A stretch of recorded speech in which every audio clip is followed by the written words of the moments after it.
What's up and welcome to another Mograph Mocast. I'm Dave. And I'm Matt, and joining us today, fellow Texan, Mr. Brian Behm. Hello. And Mograph is a supplement to our site, Mograph.com, which is a motion graphic tutorial site with tutorials, plugins, podcasts, and other Mograph stuff. And on the show, we talk about everything ranging from motion graphics to Cinema 4D, After Effects, plugins, render engines, doing business, doing taxes, being a contractor, or working for the man. You can email us, info@mograph.com. Let us know what you think about the show, questions, comments, concerns, queries, grievances. And just hit us up. We really want to know, do you like the show? Do you want to hear more No, of we don't want to know that. Do you we not don't like the show? Well, we want to know if you like the show. We don't care if you don't like the show. But yeah, if you don't like the show, don't bother us. Yeah. If you don't listen to the show, don't email us. You shut your mouth when you talk to me. Yeah, you shut your mouth and you talk to me. If you don't listen to the show, send us an email. Yeah. This week, got a couple things on the agenda here to talk about. Number one, let's just talk about updates for Camp Mograph. Do we have any new developments? Camp Mograph coming up. Coming up, tickets go on sale in 2 months. 2 months and 10 days. 2 months and 10 days. 420 Better Blaze get it. ready. So if you're curious about pricing, go on to campmograph.com. Make sure to sign up for our mailing list so that you can get all the updates. We're super excited to bring on board AE scripts, AE plugins as a sponsor again this year. We're super excited to have them back on board as one of our sponsors, as well as all the other amazing sponsors we've got.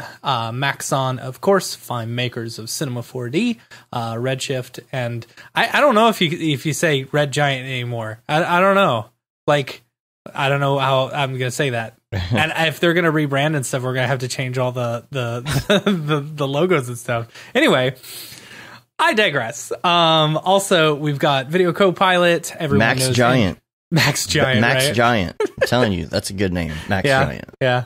I think they just need to like stick Max with Power. Maxon. It should just be Maxon. You know. Anyway. Yeah. All right. Video Copilot, Andrew Kramer. We all know him. We all learned from him. We all love him. Super excited to have Video Copilot on board, and of course Otoy, our favorite render engine makers of choice. Otoy, they make Octane Render. Yes, and then one of our gold sponsors, Minimal Massive. Super excited to have them on board because they are a studio based out of Portland. So sticking it local there, which is fantastic, and we're really excited to have them on board. So shout out to all of our sponsors for Camp Mograph. Camp Mograph tickets go on sale April 20th, 420. Blaze it. It's going to be awesome. If you're at NAB at the time, just be prepared. You know. Oh yeah. We've done a pre-sale for the previous campers. And we've got another pre-sale for the previous campers as well coming up. So just be aware, if you're looking to get into a treetop village, you're gonna want to act fast because those are pretty popular, you know. So yeah, just be ready. Be ready to hit that buy button.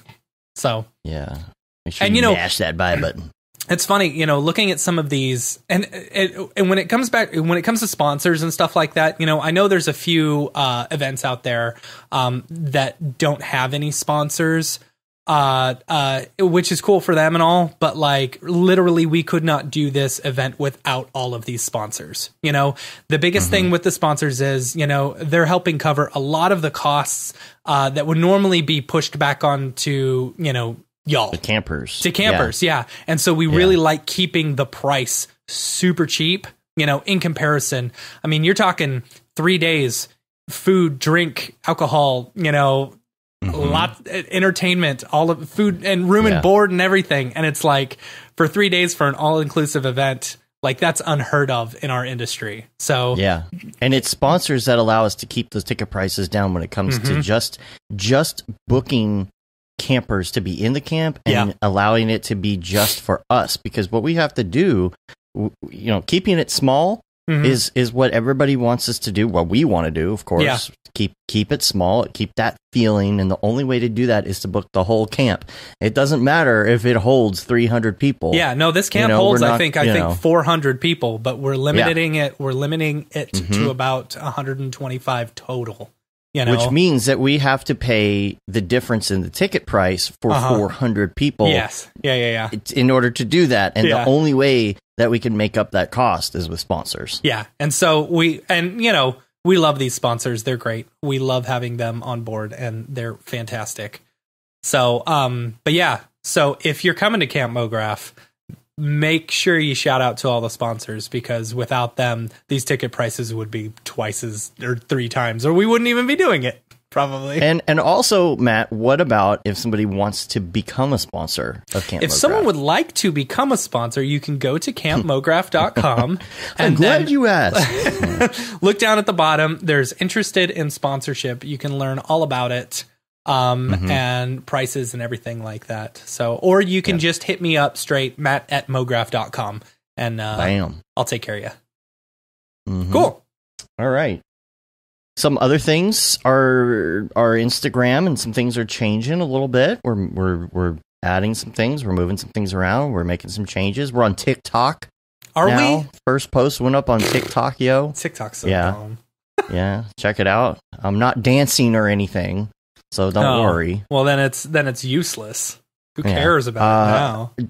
Make sure that you check that out. We're doing we got some new things we're doing with stories and Instagram feeds and stuff like that. So doing these things called podcast frags, which are podcast frags. Podcast Is that the frags. Official name, or did you come up with that?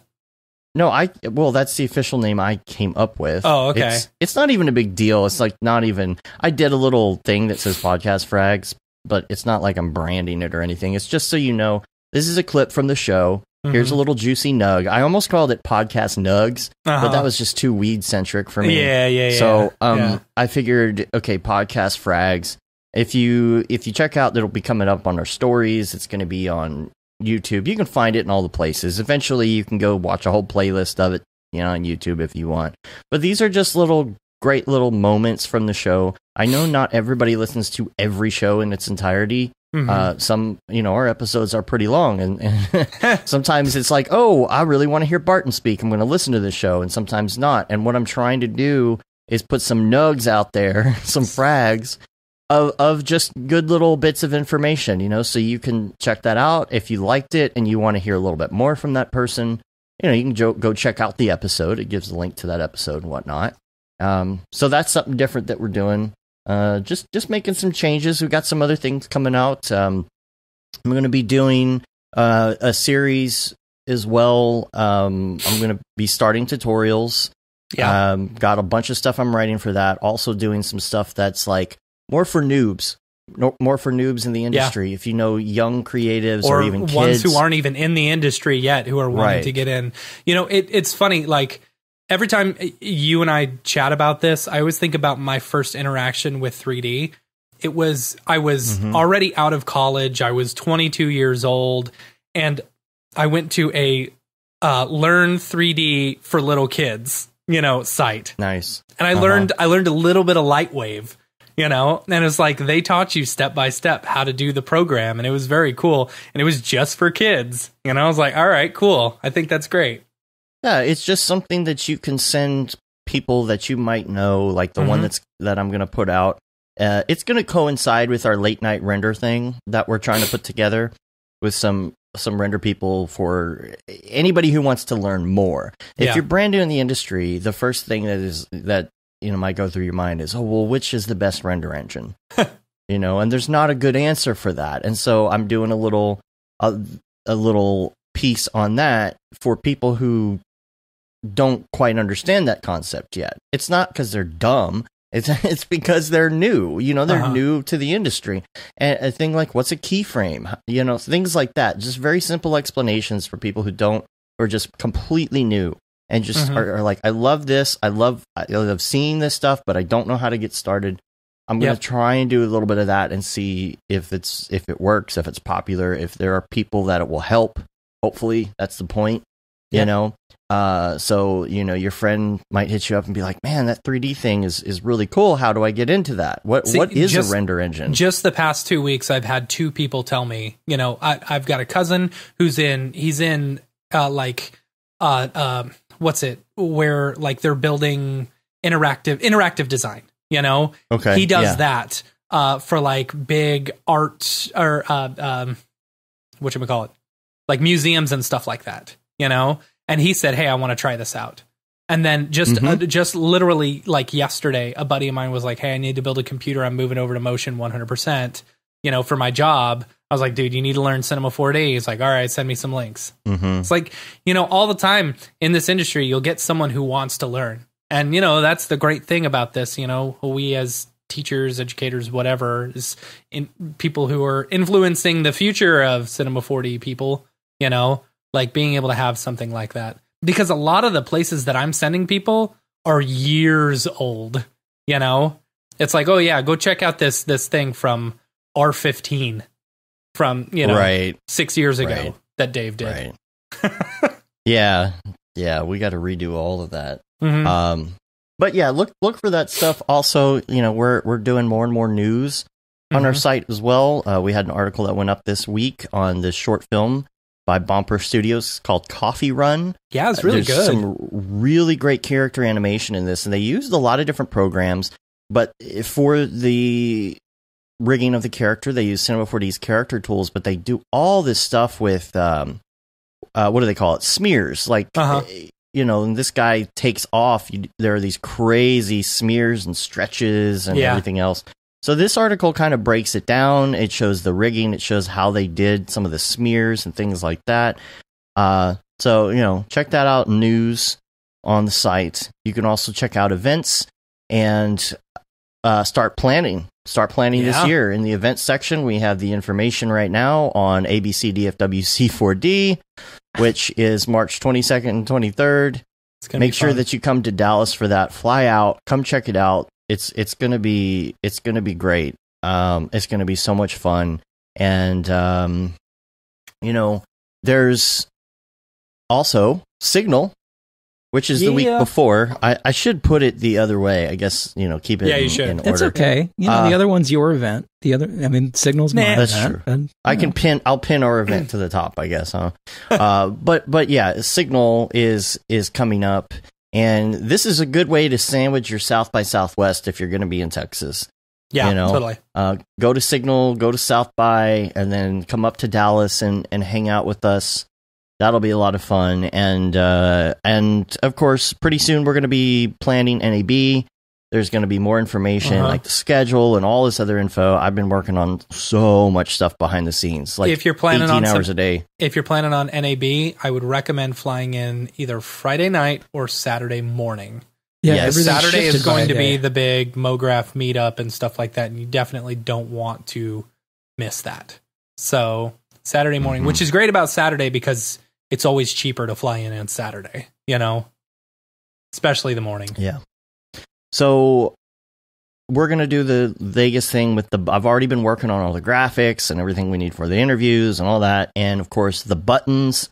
Yes. You're going to see some posts about the buttons. We're going to do like a little sign up thing to turn in your avatar that you want for the buttons. So make sure that you keep an eye out for that. Check the newsletter, all of that, because I think we're going to be making a lot of buttons this year for everybody. Yeah. So that'll be great. Julie's going to be making a lot of buttons. Y'all will be up until 4 a.m. the night before we leave again. But we're gonna limit them. I think it's only going to be 10 buttons a person. I think we need to set a limit. The fact that you're still doing 10 buttons, like literally the whole point of it was just one button so that everyone knew what each other's avatar is, and then it ended up everyone was just collecting each other's buttons. Yeah, I think what we're going to do probably is like one bigger button. That's a good idea. Your button and then the small one. Yeah. So I think we'll do it that way. But Brian, tell us about Signal. Let's talk about Signal for a second. Yeah. Well, we're still coming to Signal sort of comes together at the last minute. So we're still in the process of assembling it. But it is a way for so, I do South by. I love South by. And it's an amazing thing. but I always feel like the people who come to town for South by, there's a big title design competition every year that's part of South by Film.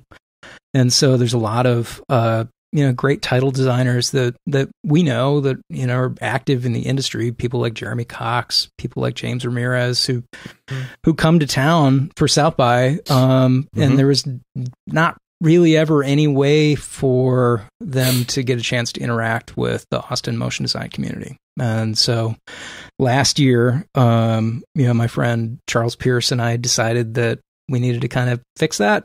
I was also in the process of launching my little side project, and turns out it's much easier to get people to show up for a party than it is for an art show. And so,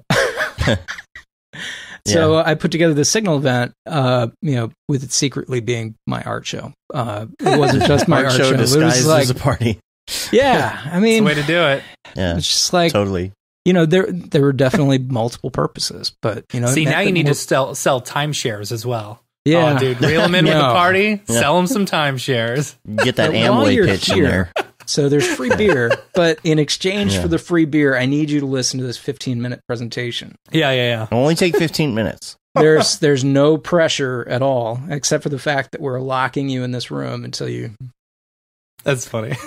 So we did this first thing, and it ended up going really well, and we had a couple hundred people show up, and there's sort of a yin yang thing about it. A big part of my life in Austin has become more about how I can help the community organize a little bit.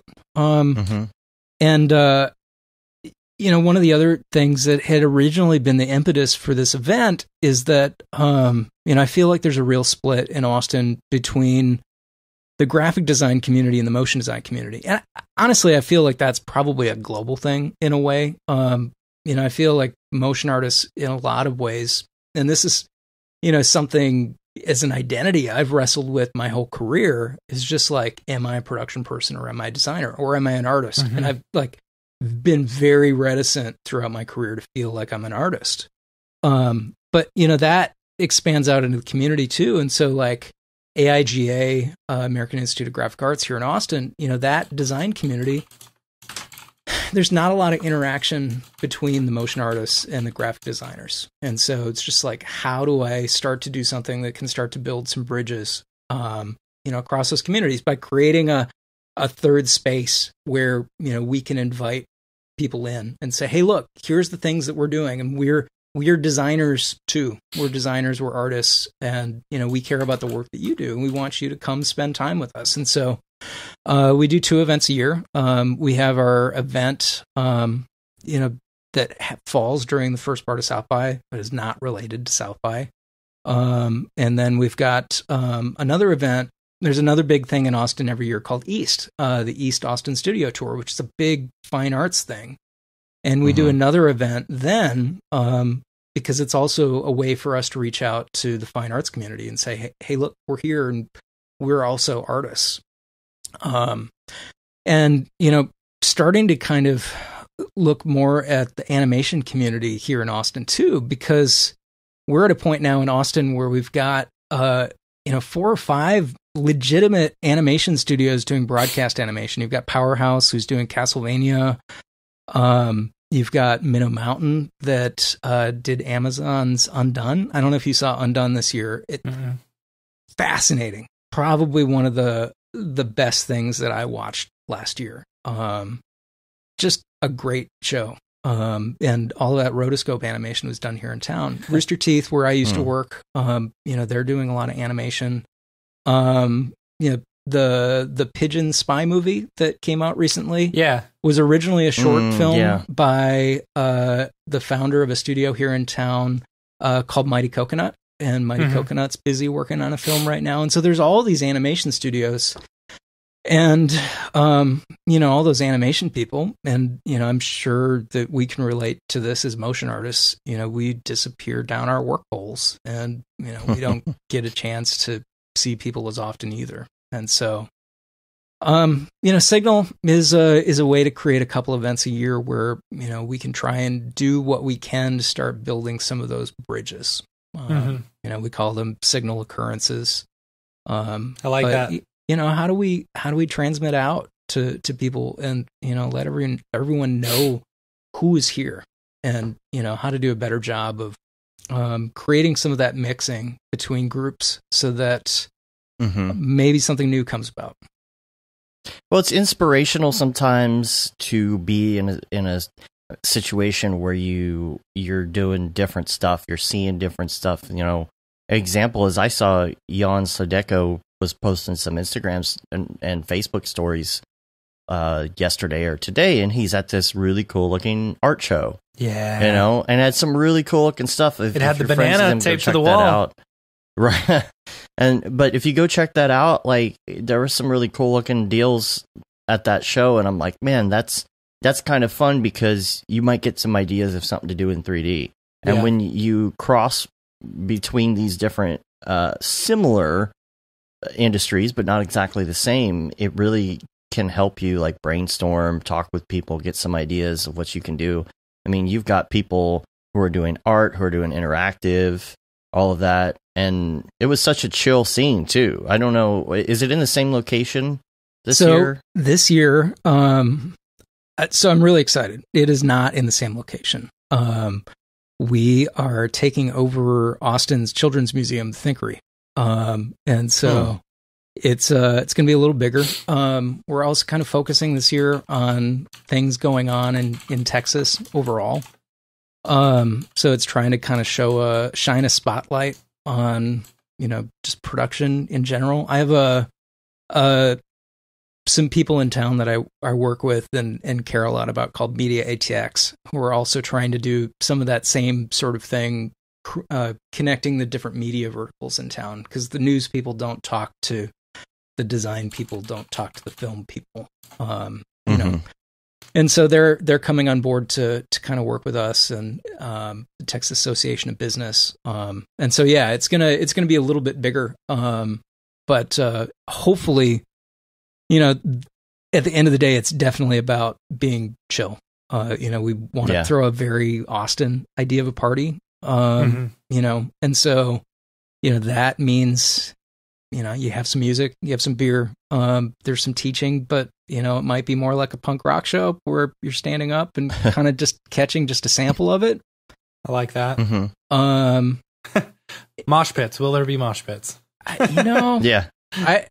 I'm talking to a couple of punk bands, so maybe. Sweet. Although it's in a children's museum, so yeah. There the thing that I'm excited about, I don't know, Matt, did you guys get a chance to go to the Thinkery last year when you were in town? It's fantastic. Okay, so there's that playground thing in the kind of courtyard off to the side. I'm excited that we're working on projection mapping that thing. Rock on. Ooh, so nice. we've got some really cool things that we've been working on. Yeah, the Thinkery was awesome. Yeah, I am so excited to be kind of going in there, and we're gonna light it up. You know, it's gonna be cool. There's a bunch of things that we're working on, and you know, the Eventbrite is going up today. If you want to just search Signal ATX on Facebook, you can get to that page, and all of the information is there. But you know, we trickle out all of the announcements about artists and speakers and stuff as we get closer to the event. So it's gonna kind of keep rolling out, but it's free. Yeah, definitely send me that for show notes too. I'll put that link in there and on the events page for people to register. But I mean, the goal is to keep it like cheap as in free. And so that's the best way to have a party. It's true. Well, I mean, and the thing is that South by, almost everything during South by is free. So, you know, you can't really charge for it anyways. Just because there's so many opportunities to do things, that weekend. I've been in Austin for 11 years now, but first attended a South by, I think in 99. And it's just, I've always loved the atmosphere and the energy of, you know, what the town feels like. You know, it's sort of, I was telling somebody it's sort of an Almost Famous moment where Penny Lane is saying it's all happening. You know, there's that sort of energy in downtown. It's just like, man, it's all happening. It's changed a lot though. I mean, I used to go to the film South by back in the day, like, I don't know, 02, 03, and it had a certain vibe. It was busy, not as busy as it is now, Yeah. But where did you move? Was it North Carolina you used to live in? I can't remember where. So I grew up in the wilds of St. Paul, Minnesota. Minnesota, I spent probably like the first 25 years of my life there. And then I was working for a company that relocated me to Colorado Springs, Colorado. And I was there for 6 years. And then didn't really have to be there anymore. And we wanted to, my wife and I kind of had this conversation about like, we could be happy here, but we would always kind of wonder, what if? And we're trying to decide between Austin and Los Angeles. And, we had some friends here who we really loved. And we had, some things that we wanted to be here for throughout the year, and just decided Austin was the place we wanted to go. I guess North Carolina, I thought, because it's so random. We have a mutual friend that I think lived in North Carolina. She was living in Colorado at the time, and that is where I met her. And so later on, she moved to North Carolina and then met your friend and got married. But when I knew her, random connection, dude. It's super random. Yeah. Before I even met you, this is a years ago thing. That's so crazy. Small world. The world is really small. My mother-in-law was at my aunt's wedding. Probably my favorite. Oh, really? Yeah.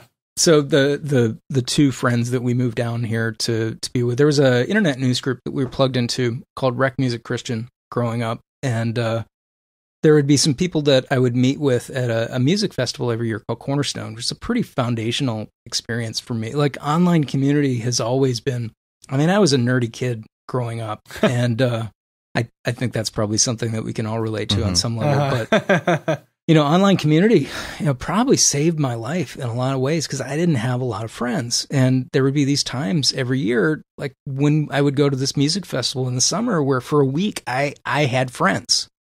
Right. And it's so, like when we all go to NAB and very much so. Very similar experience. It's almost besides the point that there's a convention there. I get social interaction with the people that I see every day.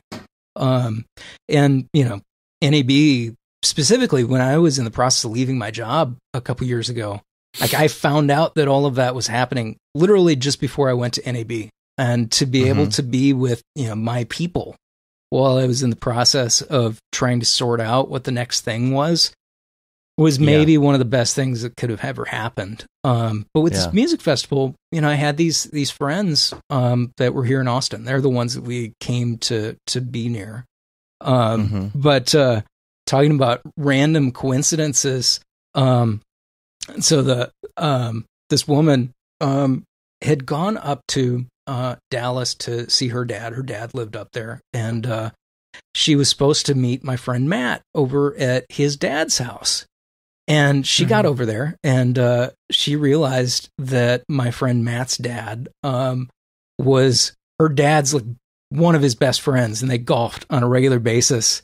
Man, that's funny. Weird how that happens. But this dad hadn't ever met her. But so she decided to play a joke. She's, she like made herself super comfortable in this chair, and like was very casual about this whole thing, even though they had never met. And then, was kind of weirding out my friend Matt. And I'm not doing a great job of telling the story, but it eventually just explained that she was, her dad's daughter. And she's like, oh my God. Yeah. It was just the shock of shocks. Like, you're so-and-so's daughter? But yeah, small world. They had no idea. Marry my son, right? Yeah. It was totally one of those crazy things. Well, yeah, because it was this the late 90s. So, the idea that they were meeting anyone from online. Oh, yeah. Yeah. That used to be a majorly sort of weird thing. And now we don't think anything of it. But now that's the only way people meet each other. Right? Yeah. Yeah. So anyways, did you say it was a rap group that you were? Internet Usenet news group called Rec Music Christian. I was plugged into Rec. I thought you said rap. Okay. REC dot. There was all of these different Usenet categories. So anyway, I was plugged into a like the alternative to the alternative, like not that I was a hipster, but I guess I was listening to music that no one else was listening to. Even the church kids. And I didn't have any communities that I plugged into. I was a freak to everyone. Freak to high school, freak to the youth group kids. I was always just weird. And so having those communities that I could plug into was really important. Yeah. Yeah, and the importance of community in all areas, and now especially online. It's been great for communities like us and other communities to find people who are like you. Because if you're just sitting before the internet, you're sitting in your house doing your thing, you're lucky to meet one other person who does what you do. Yeah. And now you can, even small communities of people can all find each other, like furries. Oh my gosh. And, whatever you're into, right? But you can find these groups, especially now, man, there's Discord channels for everything. If you go on, like, you could find all sorts of weird stuff out there, especially on Reddit, these lists of these niche Discords, and you go in and there's, people who are into, crochet or whatever it is. Yeah. You'll find a Discord for it, and you'll find thousands of people who are into it, and it's made the world smaller. I got a couple other things for the week wrap up, and we're going to get into some of our topics here. Number one, I wanted to mention this because I was so impressed by it. McMillions on HBO. Oh my gosh. Is it a show? Watch it. I've not had a chance to see it. I read the original Wired article that it came from. It's a fascinating story. The story is the McDonald's so Monopoly insane. promotion. It is nuts. If you have HBO, get on there, watch this documentary. It is so well done. It is so well done, and they tell the story so well, and it is just so off the wall how this happened. And the people who interviewed in it, there's this FBI dude, and he is the biggest character you've ever met in your life. He is just outstanding. His personality makes this documentary, and to hear his stories and to hear how it went down. This is episodic, too. There's only been one so far, and I cannot wait for the next one. It is so good. Well, spoiler, the story gets crazier. Yeah. I've heard bits and pieces. It's so... I was a huge fan of the McDonald's Monopoly game back in the day, and I had dreams of I'm gonna get Boardwalk and Park Place, and finding out. No, I wasn't. There was no way. Not unless you know Uncle Jerry. Yeah, no, it's crazy. Even the story behind that story though is really interesting. Like the way it got produced, because that journalist specifically packages stories to magazines in order to shop them as films.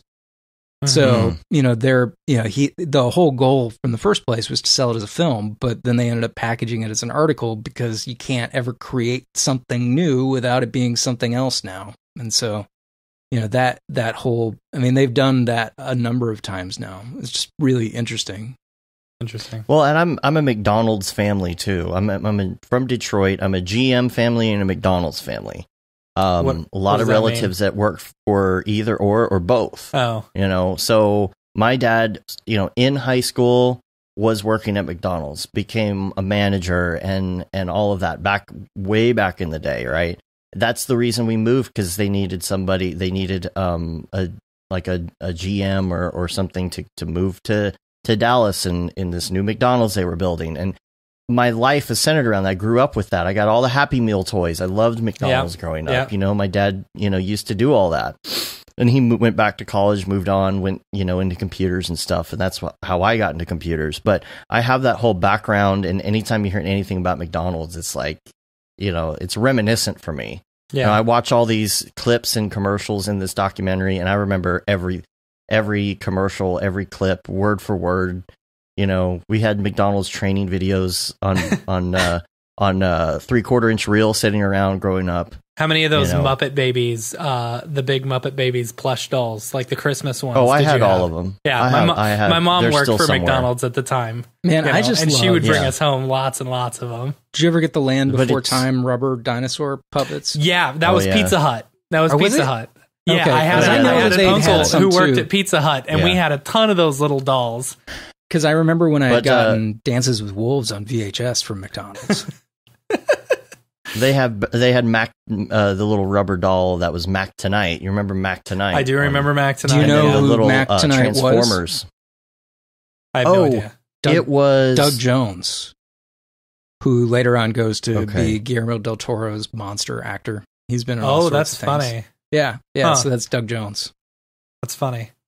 There were the Transformer ones that changed from like a Happy Meal into Love into those. something. Yeah. the Muppet Babies cars. Yeah, that they all had. Muppet Babies Man, cars. I remember had that. all the things. I had every single one. Every single toy.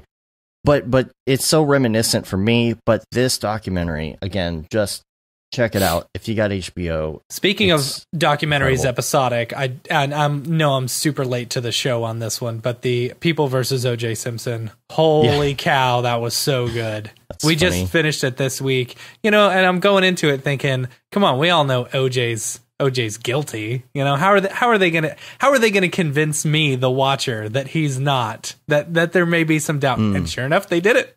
I was like, all right, That's funny. it was good. It was real good. The only other thing I have. Well, no, I got two things on here. One is yours, Matt. This is the VD UV. Was that FD UV tools? No, I'm sorry. FD UV tools. I spelled Yeah. this wrong. Sorry. So You on the just Slack last night, sent me someone showed this. I'm gonna say this name wrong. Flavio Diniz on Gumroad. We'll put the link in the show notes. But it's this new UV like toolkit for UVing inside of Cinema 4D, and very similar to Rhizome, and it actually it works surprisingly well and very simple. So and it's only $30. It's like, Yeah. for simple UVing, like this is the way it should be done in cinema. You just select your edges and you hit unwrap UV. It's great.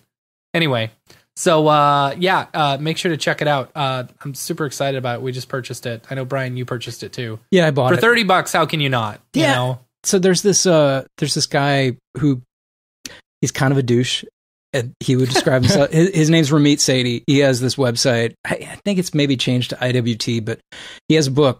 And the website was originally called "I Will Teach You to Be Rich." Like, it admittedly kind of douchey, but he has this philosophy that's applied to a lot of the books that I read, where he's like, if you're thinking about buying a book, it's $20. Do not waste the energy of trying to decide whether or not you're going to buy it, because you're going to get $20 worth of value out of it. I mean, I feel like a $30 purchase like that, like, Yeah. I'm not going to waffle back and forth. Like, it's not the end of the world to spend $30. It's, it's not like trying to come up with the money to, originally buy cinema before they went to, subscription or something. It's just like coming up with $3,000. Like, that's a much bigger discussion about what I'm going to do. Yeah.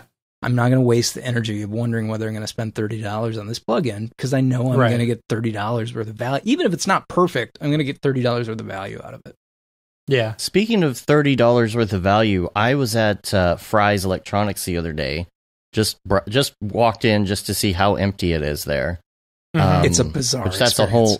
It's bizarre, and I found a video on that the other day, by the way, on how bizarre it is and how they're covering up whatever is going on. I'm telling you, Fry's is a front for something now. I'm telling you, it's the only way they're staying in business. They're just empty shelves everywhere. Just go Google it, YouTube it, look what's going on. It's so weird. But I was actually talking to some people about it, and there was one nearby, and I was with my daughter, and she's like, let's just go inside. And so we walk around, and we're looking in there, and it's empty. There's nothing to buy, except we go to the magazine section.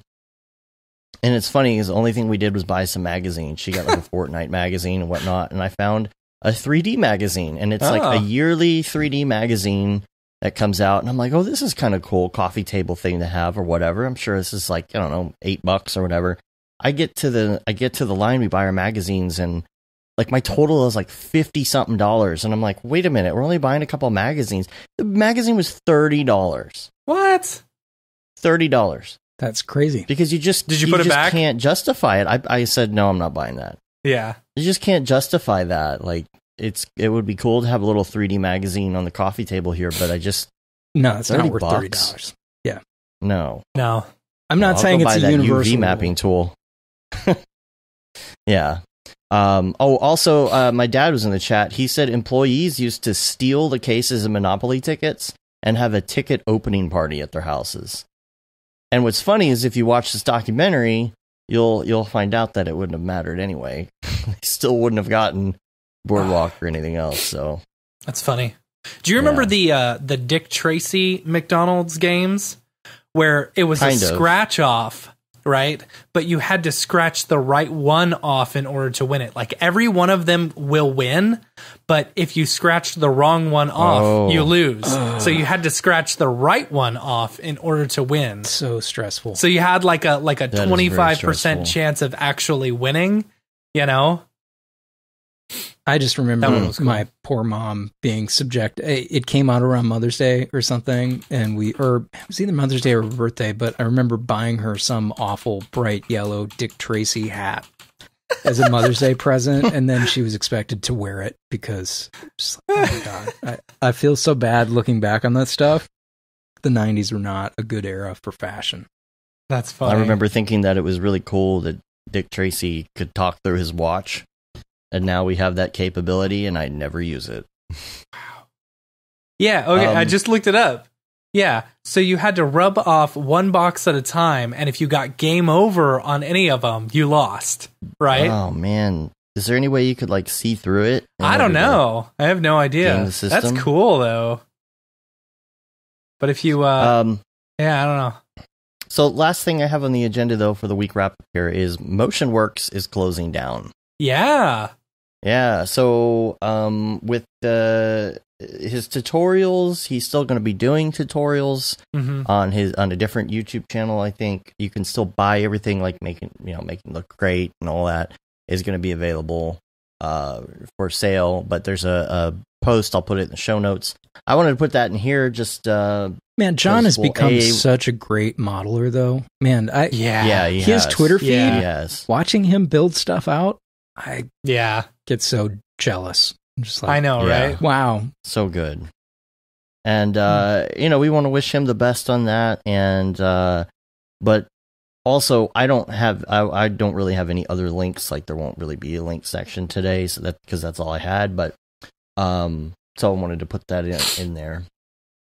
So, let's get to some topics because we got a lot of topics to talk about today.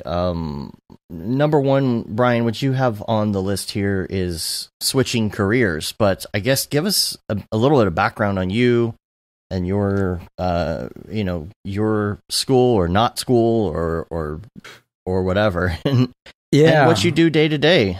Let's see where to begin. Well, in terms of school, I guess it's sort of Schrodinger's box in a way, because, I have an associate broadcast communications. So when I graduated high school, like I didn't want to go to college, and ended up going, and getting into, it's a trade school that's not even open anymore called Brown Institute. Hopefully you're not still paying the student loans on that.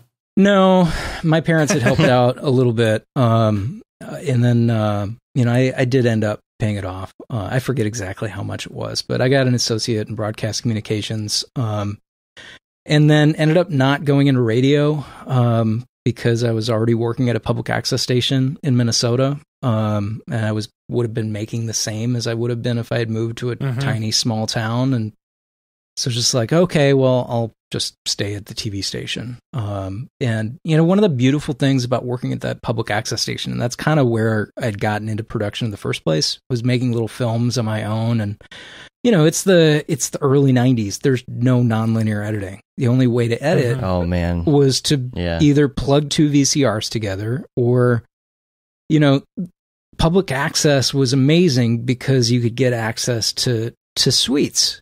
And so that, I got into public access.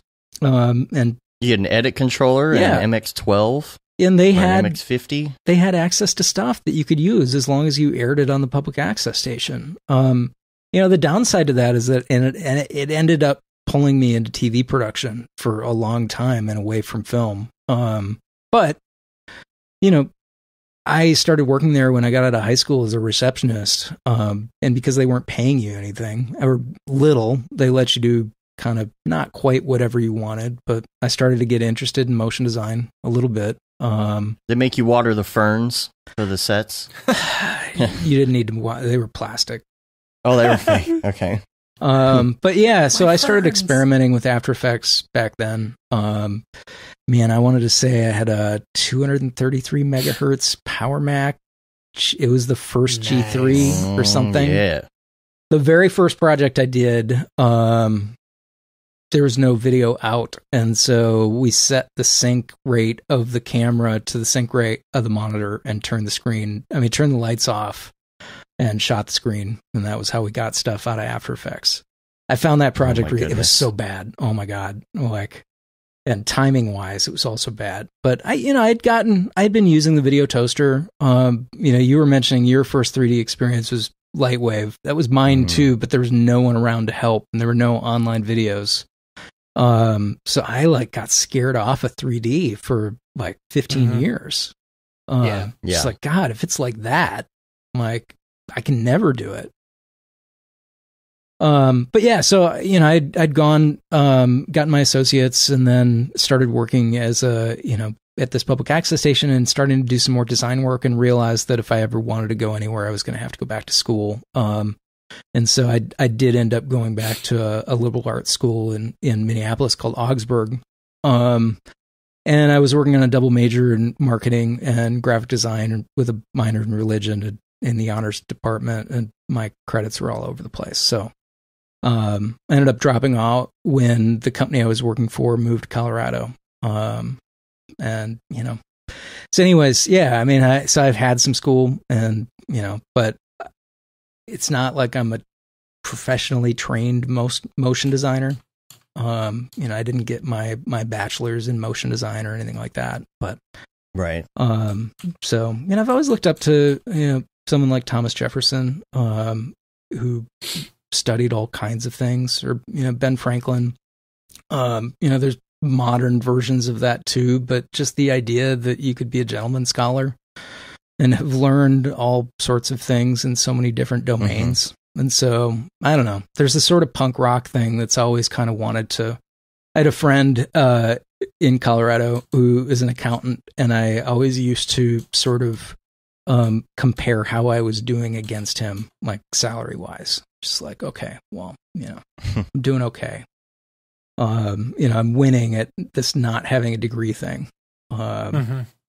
So, but yeah, so my careers hop back and forth between, going from public access. I ended up becoming a graphic designer at a church, worked for some nonprofits. I did medical editing for a while for a production company in town. Had a couple of, there was one time, I went through some pretty major depression when I was in high school and college for a number of reasons. And I was working for a production company in Minneapolis at the time. I think some people may have heard me talk about the worst project that I ever worked on, which was called Woman to Woman, A Guide in Helping Your Man Pick Impotence Treatments. It was a fake talk show with some elderly Jewish women in the era pre-Viagra talking about impotence treatments. Right. With a solid week. Was it like the pumps and stuff like that? It was the pumps, but beyond the pumps, it was surgery video of the pumps. And so it was just a solid week of some genitalia surgery videos. They are not fun. Yeah, it was just a solid week of elderly gentleman penile surgery. And I burned out on that project. I was working pretty quick, I'm sure. 3 different freelance jobs and going to school full time, and kind of flamed out spectacular. That was the first of my career flame outs. It was just I'm going to work at Old Navy and go to school and just do that, and I'm going to be happy. And found out that I was completely miserable working at Old Navy. Yeah, and it wasn't even the working at Old Navy. I liked that. But like doing something like organizing all of the t-shirts and then seeing the Sisyphean issue of getting them all organized and then coming back later that day and seeing that they're all messed up again. It's just like, okay, it's like I having gotta freaking push it children. up the hill again. Yeah, that is the definition of having children. Yeah, Basically. no, that's right. So when Marge goes, cleans the kitchen, and then she tells him not to mess it up, and then the door swings open and it's all trashed again right away. I have a 6-year-old and a 3-year-old, and that's kind of that's been life recently. You're right there in my world too. I just I hired a cleaner again last week who comes for the first time tomorrow, and I'm really excited about that. Yeah, I would be too. We can get into it later on in the podcast, but my wife and I both have ADHD that we've only discovered in the last couple of years, and part of that makes it really hard to keep the house organized. And then combined with 2 young kids, it's just the amount of stress from knowing that something needs to be done and not necessarily being able to muster the energy to get it clean. And then just sort of having the frustration of that mount. Has been really, really stressful. My wife is. It's weird. You'll spend days and days and days worrying about cleaning up something, and then you spend an hour actually cleaning it, and it's gone. Yeah. And then you're like, oh, why did I worry about it? But it's like, especially trying to find time. As like all my Christmas stuff right now is all piled up waiting to go up into the attic, and it's been like that for 2 months. Like I literally took Christmas down the day after Christmas. It's like trying to find that time it's hard. Yeah, there's a YouTube channel that as I was diagnosed this summer, discovered called How to ADHD. And they have this ADHD. How to ADHD. It's an amusing chat. Like if you're curious about anything, it's a good place to sort of learn about this thing. But they have a video called "The Chasm of Awful," and it's talking about ways to sort of build the bridge to start to do the thing. Whatever the thing is. Because that was really what caused me to sort out a diagnosis this year. Is I'd had a week where you were asking about what I do now. And I'm a freelance designer. I work out of my house. This is my office here, upstairs bedroom that we've turned into an office. And I didn't have any client work that week, and was trying to focus on a side project thing and could not focus. Some of it was that the kids are home for the summer. They make noise, but the dog next door, like any little thing was taking me out, and being able to get back into the thing. It was, like a 10, 15 minute process. And so when you're getting pulled out of it 5 or 6 times an hour, you can't focus. Like it was really bad. And I'd been complaining to my wife, for like the 3rd day in a row. And she's like, God damn it. Like you have something, you've been complaining about this for years. You probably have ADHD and you won't admit it. And was like, no, I don't. And started to go do some research. And in my head, ADHD was that spazzed out kid. Because you see the hyperactive side of that. And so that was one of the reasons that I was just like, no, I don't. And it turned out that I was much more on the inattentive side of that. And maybe I was hyper. And then you get frustrated too. Yeah. You get frustrated with, that it's the distraction, the dog barking, the phone dinging, all the things. Yeah, ideologically, I knew I had to be on task. I knew I had stuff to get done. I had systems in place that sometimes helped me to get back on task, but I couldn't do it. And the frustration there of knowing that you need to do the thing, but then not being able to focus on it. I was very right to be frustrated. So anyways, my wife had kind of challenged me on that, and I didn't think that I did. And, went to the doctor and got they gave me an assessment and, prescribed some medication. And, I took, what's the assessment like? How do they find that out? So my wife is really frustrated that I had an easier time of this. And,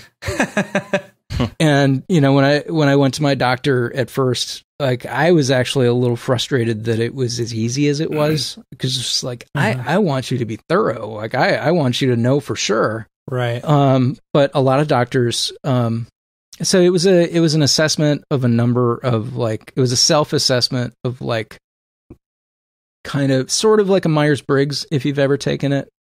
Personality, if you've ever taken a personality study, where they then take it, like, there's a whole bunch of questions that get answered in sort of similar ways. And you're like, I was wrestling a lot of the time filling out the survey. I was like, well, I don't know. I was just like, I don't know that I would answer this. It was like, maybe it's this way. It was like, well, and then even, I don't know. I don't know, that would worry me. It feels like it wouldn't give a really correct assessment. I don't know. Well, but there's also the doctor sort of looking at you talking through some of those things at the same time. Yeah. And so, basically at the end of the day, a lot of the times they'll test to see what the medication does to you too. Right. And so see that I had a bout of depression in my early 20s. And so I went to the doctor and I was like, what can you prescribe me? And he said, well, I'll do this. And I said, well, what about this? And he's like, all right, let's try that. And I don't know, that doctors have always rubbed me the wrong way, Yeah. Well, but that's me personally. And the challenge, particularly when it comes to psychology, is like, a psychologist can't prescribe medication. And so if you go to a psychologist, like, they're going to be working on counseling, and therapy that way, which has its place, and can be very useful. Totally agree. A psychiatrist can prescribe medication and oftentimes doesn't have all of the education that a psychologist does. And so they often, because they can prescribe medication, lean on a pharmacological approach to addressing whatever the issue is, for better or worse. And a general practitioner, is sort of neither one of those things, but can prescribe. And, so I'd gone to a GP, and still working on some coaching and some therapy, for the other side of it. Cause, like, one of the things about ADHD, is that, Adderall and other stimulants, like, don't fix it. They just work with the symptoms. And so, right. But one of the things that I discovered when I, sort of took the first dose, was like, oh, this is what it means to be normal. I guess I haven't experienced this. This is weird. So it was. Did you? So it's intriguing to me how someone with ADHD reacts to Adderall. See, because I've taken Adderall before. Sorry, Mom. I've taken Adderall before with some friends, and it was like speed, where you just I had a ton of energy, and like I would be in these really intense conversations with people, for really long extended amount of time, and then like I remember one time I drove to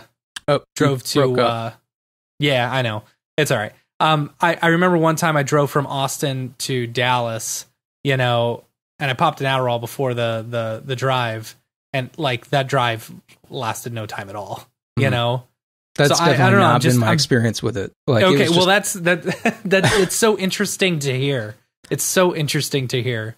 Like, I just sort of have because if you don't need it, you what? I just sort of have a normal day. Like, it's I don't know. Like, I can kind of sit down if you don't need it, it's going to be too much. Yeah. Yeah.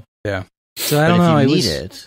It was interesting. And this is not me necessarily advocating drugs. Right. But like, for me, it was just like, it was shocking It was like a come to Jesus moment of like, oh my God, like, wow, I didn't realize just how far off things had been. And then discovering, talking about career changes, just how much of my life had been affected in a way that I didn't understand, because, as I'm doing some research, specifically the first thing that made me realize that there was something off, there was this book called Driven to Distraction, and there's a case study at the beginning of it talking about this guy who had a proposal that he needed to write for work, and he had been putting it off and putting it off, and he knew in his head what he wanted to say, but he couldn't get it down on paper. And it's the night before he needs to deliver this thing, and he still can't do it. And then he gets to like 2 or 3 in the morning, and he finally sort of tires his brain out enough that it starts to come out, and it flows out of him in the next 3 hours. And, he ends up finishing with some time to like take a nap, but then he ends up sleeping through when he needed to get up, and he blows it. Like that had never really been my experience, but like that part of it had never been my experience, but I was well too familiar with the idea of using adrenaline to get projects done, which had become a lot of, when I would get into long involved projects at Rooster Teeth, I would use adrenaline to get things done, whether that was working 7 days in a row and living at the office. I think the longest I ever lived at the office was 12 days. Your wife must have hated you. You know what? The only reason that my career has worked is because of my wife. I'm with you on that. I love my wife dearly. And that's the reason that I've been able to stay in production. When I was working on, Rooster Teeth did a film a few years ago called Laser Team that was one of the initial releases on YouTube Red. And I forget the exact budget of the film, but they were trying to make a film that was much bigger than the budget they had. And I'd gotten embedded. I was doing all the FUI on the film, and they ended up embedding me over with the house that was doing the majority of the VFX work. And so I had a really awkward day where I packed up my office and moved to another company and had to be like, I'm not quitting. I swear I will be back. But the 2 days in, they made the announcement that everyone was moving to a 7-day week. Oh my god! I mean, can they do that legally? I don't know. They did. So I've heard some horror stories about Rooster 7 day Teeth. week. Well, in Rooster Teeth's defense, I'm not defending Rooster Teeth, but that's a fairly universal thing across a whole host of production companies and VFX houses in animation studios. Okay, but 7 days a week, are they expecting everybody to work 7 days a week, or are they open 7 days a week? Yeah, no, in this case, it was crunch on a project. And so what happens if someone just refuses and says, no, I can only do 5 days a week? They just let you go? Find another job? They definitely, there was a contractor who bitched about it at this VFX house, and he was gone. See, it seems to me that why would you hurt yourself by getting rid of one person when you need the help? I don't know. Because if anything, to me, it seems like they should make it more enticing for people who will work 7 days a week. Were they paying overtime to those people? Or were they all salary positions, so they just expected them to work? This guy who was bitching, he was hourly. So just like, dude, shut up. Everyone else is on salary. Yeah. So you need to shut your mouth because you're getting paid for all these hours. So like, seriously, of all of the people who should not be complaining, you're definitely in the one.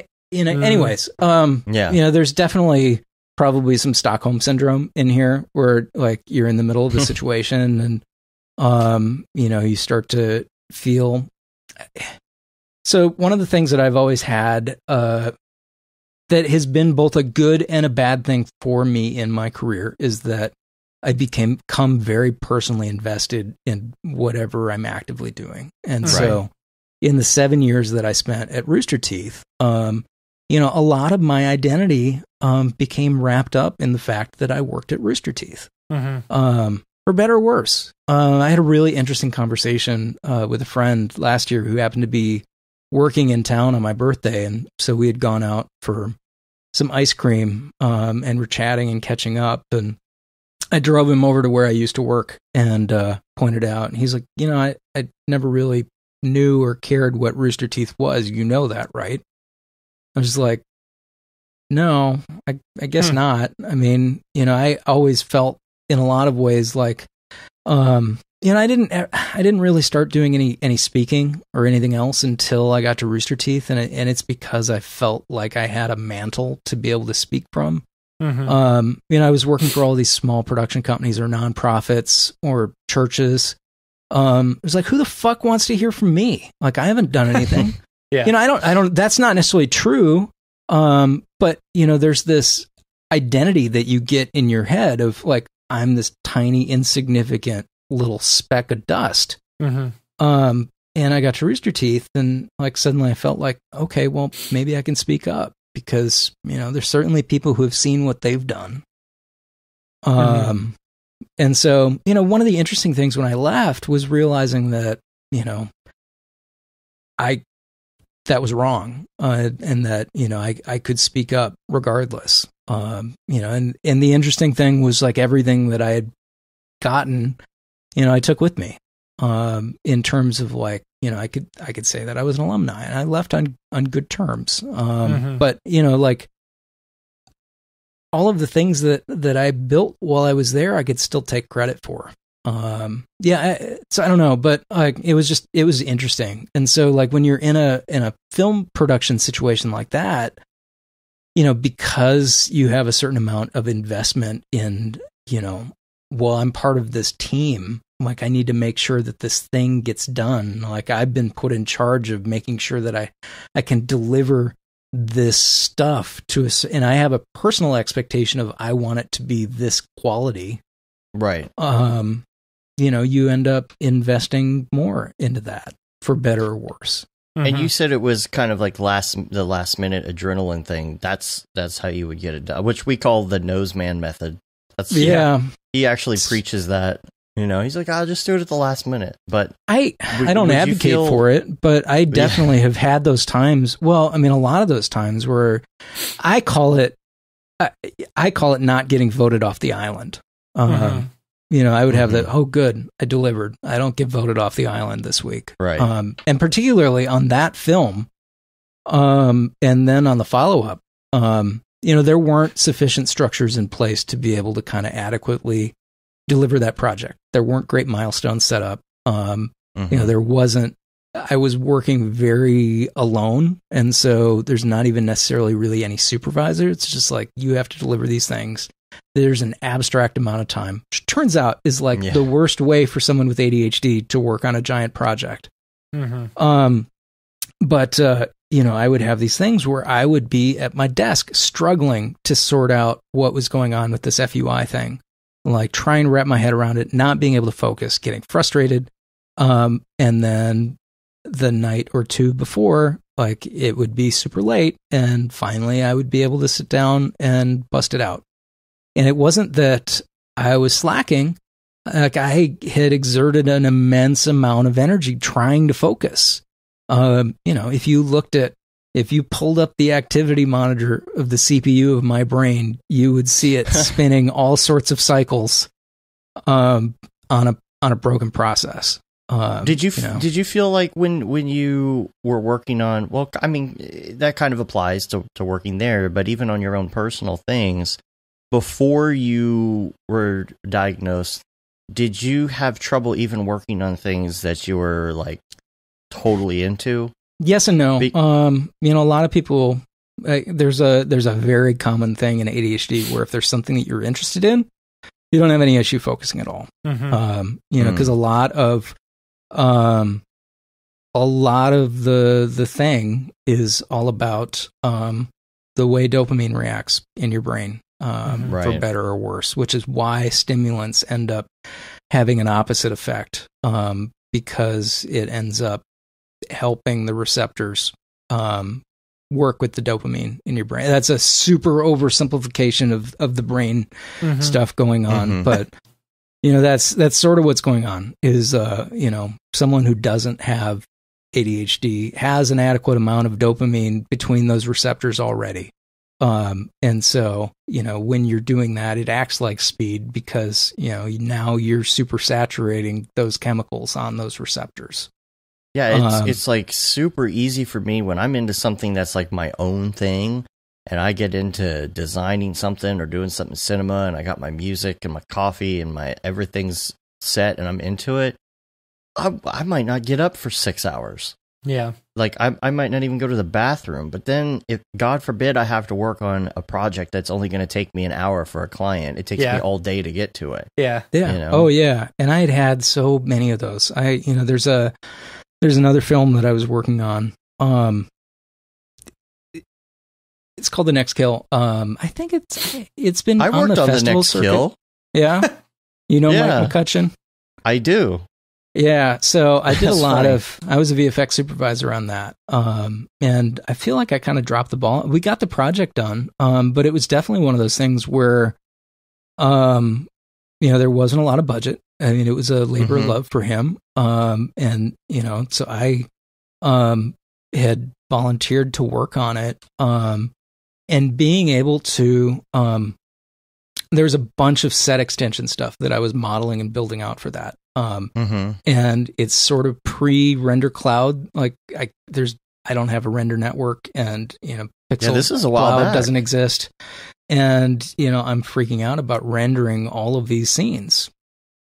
I only literally just switched to Octane in the last month. I finally buckled down and bought it because I didn't have a machine that could run it for a long time. I built a Hackintosh last year that has a 1080 Ti, but I hadn't gotten around to buying Octane, and I bought it, and it's been really amazing. Like, oh my God, like, this is what it means to That's actually what all the work fuss in is 3D. about. Well, yeah, I mean, whatever GPU engine you're working in, it was just, but so working on this project, like getting the momentum to work on it, because I would just see the pain of rendering out all these scenes.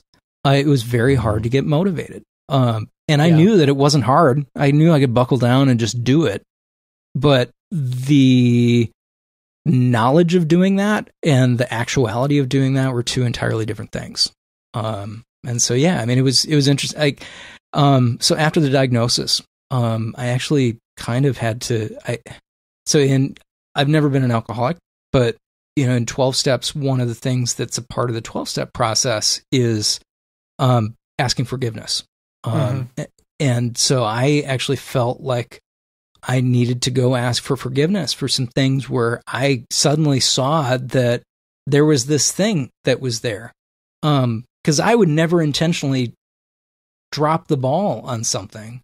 That's not how I'm wired, but there was this thing that was there. And so, specifically on The Next Kill, I had to go to a friend who was the producer on that film and go, hey, I just need you to know, I discovered this thing this summer, and I really wish that I had known 20 years ago that this was there, because I would have done something about it.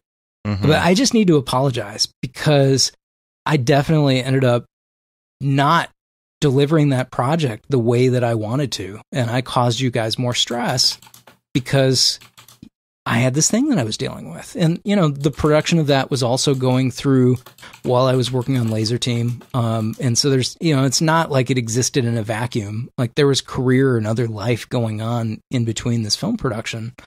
But being able to focus on that was so hard. Particularly not knowing that this thing was there. Because then you end up starting to kind of belittle yourself in your own head. Like, why the fuck can't I do these things? Like, I know that I can do it. Like, am I just stupid or something for not being able to focus? So yeah, I mean, it was almost sort of liberating in a way to discover that this thing was there. Right. And man, The Next Kill, that was indeed that was going on for a while, like 5 or 6 years. Yeah, I think the only thing that I did was like an alpha channeled body falling from somewhere to superimpose over something. Okay. it was a long time ago. I've probably got I think it just 50 premiered, or right? 75 shots in it throughout the movie. Oh, wow. Like I worked on a lot of that Yeah. movie. That was a lot of people volunteering, or working for low budget because it was like a labor of love film. It's a it was really fun something- movie. If you get Yeah. a chance to see it on the circuit or whenever it finally comes out on digital, like Yeah. he did a great job. It's definitely a unique film. It's probably the only feature film that was totally processed in TuneIt, and a couple of other things. I helped work on that process of how he was going to turn those things into 2D. And frankly, yeah. I would probably come up with some alternate versions of that now. But I helped work on the workflow of how he was going to process all of those things, and doing some digging and investigating into alternate processes. But yeah, so no, if you get a chance to see the film, it's an interesting film, but it's definitely unique. It's really fun. Yeah. Gosh, I bet we know in Austin. I bet we know quite a few people of the same people. Then, it always seems like. Do you know J.J. Weber? Wasn't he involved somehow in that too? Yeah, he was the producer. He's the one who I went and apologized to. Oh, okay. Because I didn't even know that JJ was working on that until like later on. And I met him through a different friend. This is not of interest to all of the podcast listening audience, but JJ is like an integral part of my career. I end up getting to Rooster Teeth in part because of that community of people that were involved. So we made the decision to move to Austin, and I didn't move to Austin to work at Rooster Teeth. I moved to Austin because of people like Robert Rodriguez. I had gotten to know Harry Knowles at Ain't It Cool News. And I had my other like non-film friends who were here. And so, it was all social reasons that we wanted to be here. Like I wanted to be around to be able to do South by if I wanted to without having to travel to Austin to go to South by, or Fantastic Fest, which is a genre festival. And so, we made the decision to move to town. And I had seen Emily Hagen's documentary, Zombie Girl. Emily is a great female film director now in her mid-20s, but she made a feature-length zombie film when she was 16. Wow. And so there's this documentary called Zombie Girl, and a couple years later, before she graduated, or wait, no, she made it when she was 13. Sorry, even more impressive. Jeez, yeah. So you should go watch this doc. It's interesting. You can find it online. It's called Zombie Girl. Sounds really familiar. Like I read something about it or something. So she made a second feature and it didn't do so well, and she was making a third feature, and a guy who was working for me at the time at a startup that I was working on was going to be producing My Psyche Teen Romance, her third feature. And I made the decision that, I moved to Austin to do film. And one of the things that I'm always an advocate for, and I found that it really holds true, is you do the things that the people around you do.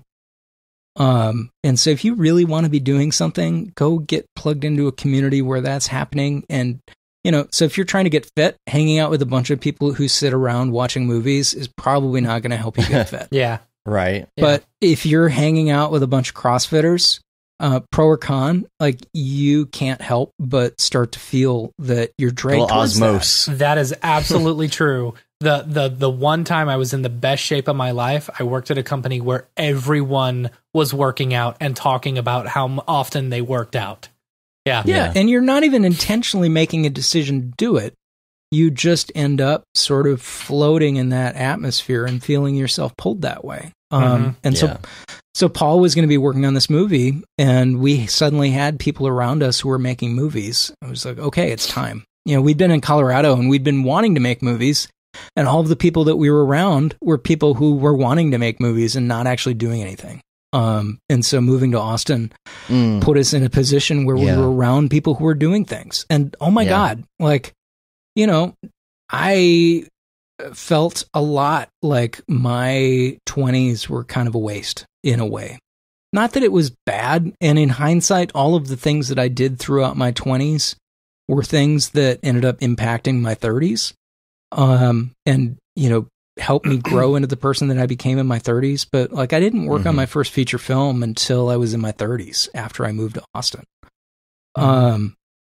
But, Emily gets the film into South by, and I end up doing like a lot of the promotion on that. There were supposed to be like 3 VFX shots, and it ended up ballooning into like 120. Oh God. Just a little bit. It was one of those things. But we got it into South by, and it premiered during South by, and it got bought, and it got released. And I was really proud of that. And that ended up leading to another person who wanted me to work on their short, who was friends with the people at Rooster Teeth, and I didn't want a job, but I knew they were doing more on Red versus Blue, and thought, oh hey, it might be fun to go do VFX on that, and asked for an introduction and sent them a reel of titles, and unbeknownst to me, they had made a decision they wanted to hire a title designer. The silly thing is that when I first moved to town, I made a decision to volunteer at South by Southwest, as a way to kind of plug into the community.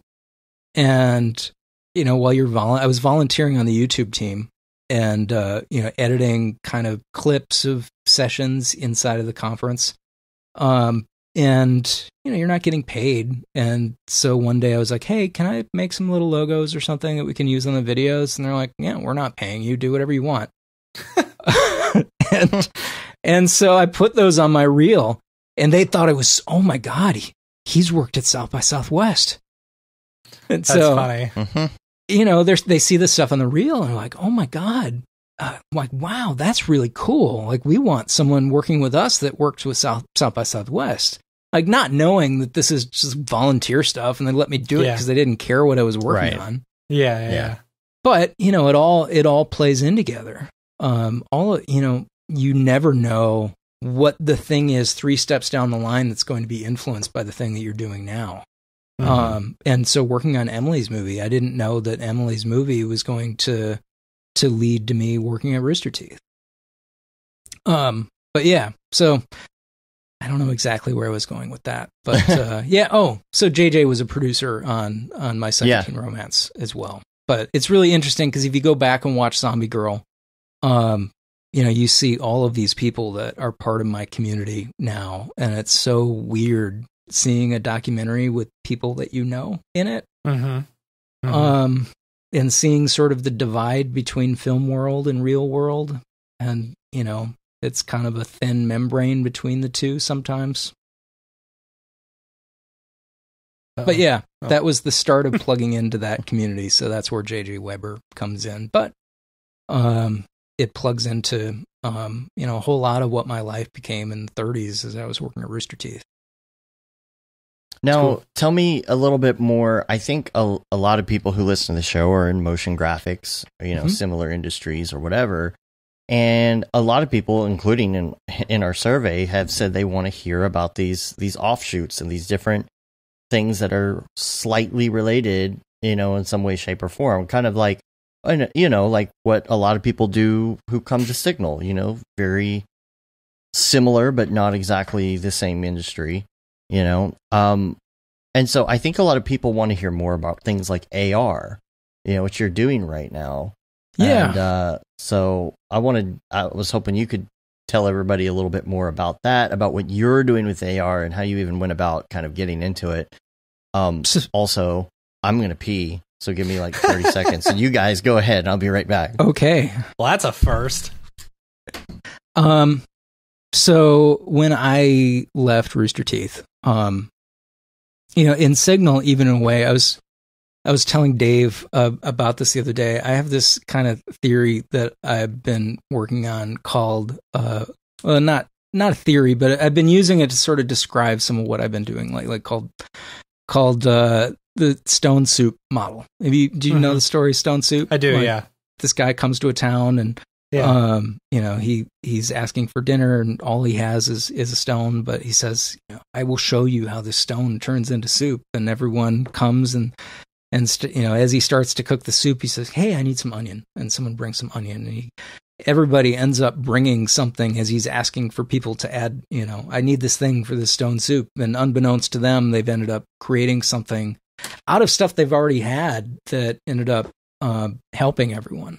And so, when I left Rooster Teeth, it was kind of, it was a pretty traumatic thing. I had made a proposal at one point to reorganize a design department. There had been some stuff that had happened early on in my career where the on-screen design department was separated from the merchandise department. Because when I first got to Rooster Teeth, I'm number 13 or 14. I always forget which one it is, but the company's really small. And so, one of the things that's part of a small company is wearing a lot of hats. And so, at one point I was in charge of merchandise development. I was in charge of visual effects. I was in charge of our title design, branding. You're wearing, basically I built the design department at Rooster Teeth. I was wearing all of these sort of design hats. Because they had made a decision that they wanted to start hiring specialists. Everyone before then had kind of been a generalist. And so I came in as a design specialist and basically started to help the company grow up by, getting professional branding. And so, the departments had gotten divided at one point when I had a designer that really butted heads, and through a number of reasons, the departments ended up getting divided. And so a few years later down the line, as the company grew, a significant portion of revenue ends up coming through T-shirts. Right. One of the first business models for Rooster Teeth was Strong Bad, and the work that they were doing. They were making a lot Really? Yeah, they were making a lot of their money off of T-shirts, and so Rooster Teeth, sort of looked at that as a way to. It's like, okay, okay, no, they weren't involved with Strong Bad. Okay, yeah. I was about to say I didn't know that. Yeah, I got you. But so trying to figure out how to run an internet business. Rooster Teeth is one of the first companies that was ever a profitable, viable online video company. There weren't a lot of models to sort of look at, before then. There was no video distribution at all when Rooster Teeth first started. Right. And so they looked at torrenting. People would trade things on floppies.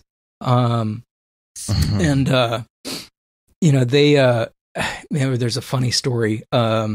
Before they started working on it full time, they had released one of the episodes and they had it on one of the computers at the technical support company that the founders were working at. And one day the IT guy came in and it's just like, why is 95% of the internet traffic for the company coming from this room? Oh gosh. They had a huge spike. Oh my gosh. One of the first months of the company's existence, they had a $25,000 internet bill for video distribution. And so they put up they decided to start offering sponsorship. Hey, do you want to become a sponsor?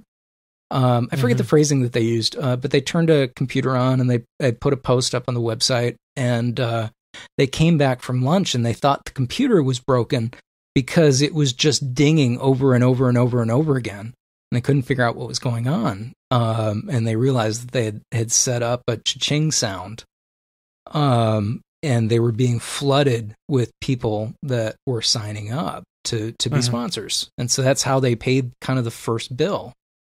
But yeah, so there wasn't a model. And so T-shirts became one of the, primary methods for the company to make money. And so, you have these two departments divide, and it got to a point where branding decisions were coming down from, the merchandise department. And when the primary product of the company is content, that's kind of contrary to the way, it's weird because the money is coming from merchandise. And so in theory, it needs to have input. Like, it needs to have input. It needs to be a part of the process, but it needs to be a higher part of the funnel where those decisions are coming in. And so I'd made a proposal that the department be reorged and moved under marketing, because I felt like marketing was part of the circulatory system of the company, and it would be at a higher part and make more sense. And so they accepted that proposal, but unbeknownst to me, the VP of marketing wasn't approached and asked if he wanted this to happen, and he knew that I had made the proposal. And so with some of these challenges that I experienced with my ADHD, because admittedly, like, there were definitely things that went off because of some of the symptoms that I didn't understand were a part of this thing that I didn't know I had. And so I went into annual review, and one of the first things I heard was, "You have to know that we're trying to save your job." It was like, oh, okay. I promise this gets to augmented reality. Like, we're getting very close to it. So, I, knew, like, okay, this can't be fixed. Basically I was given, they took care of me to be able to leave and figure out what the next thing was. I'd helped build the company. And so they took very good care of me to be able to step away. And I will always be thankful for that. But it put me in a real mess, talking about how I found my identity in this thing. To then suddenly have that identity taken away from you and have to figure out what the thing was again.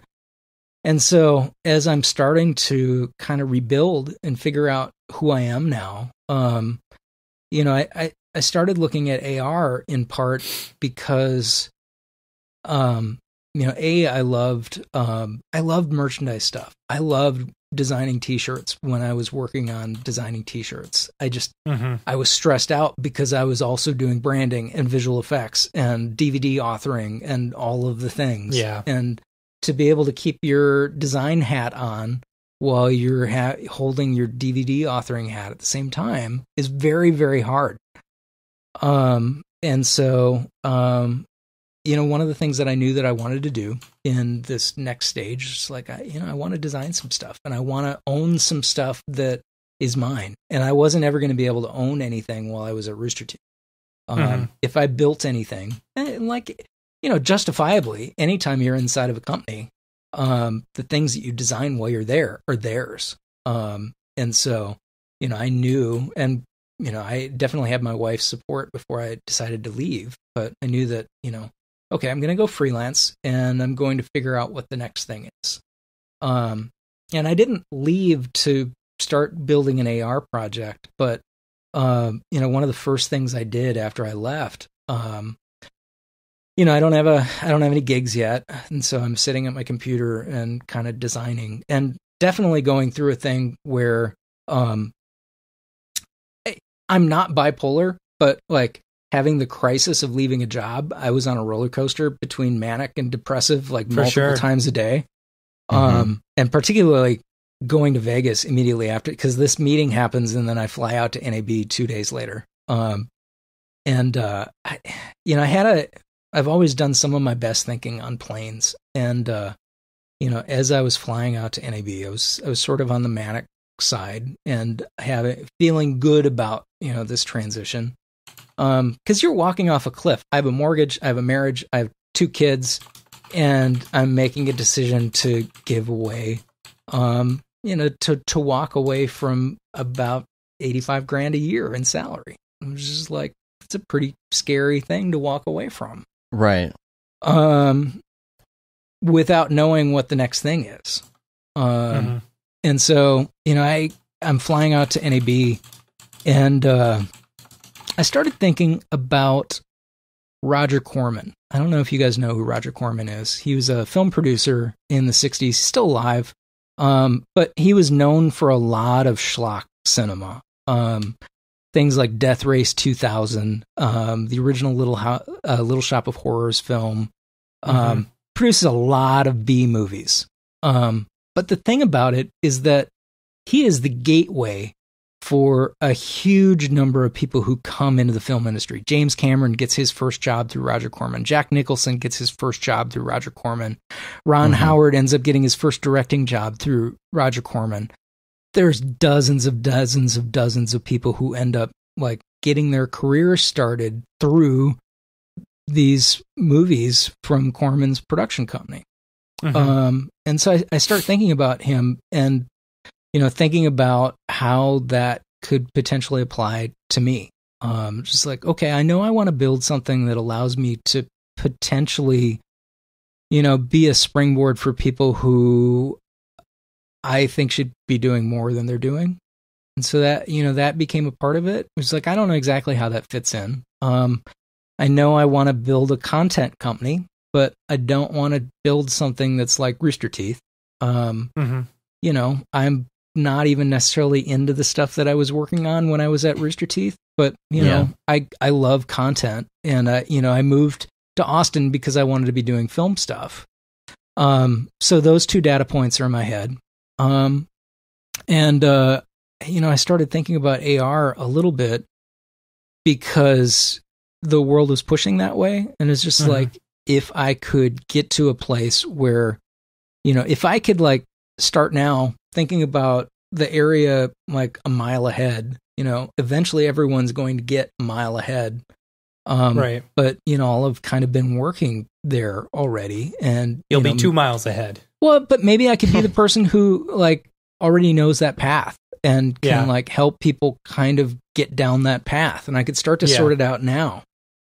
So all of these things kind of started boiling together in this soup pot. I was talking about the stone soup philosophy of like people kind of bringing things together, but I was also sort of like thinking personally about like, okay, what do I have available? What are the skill sets that I have that I can kind of all bring into something new?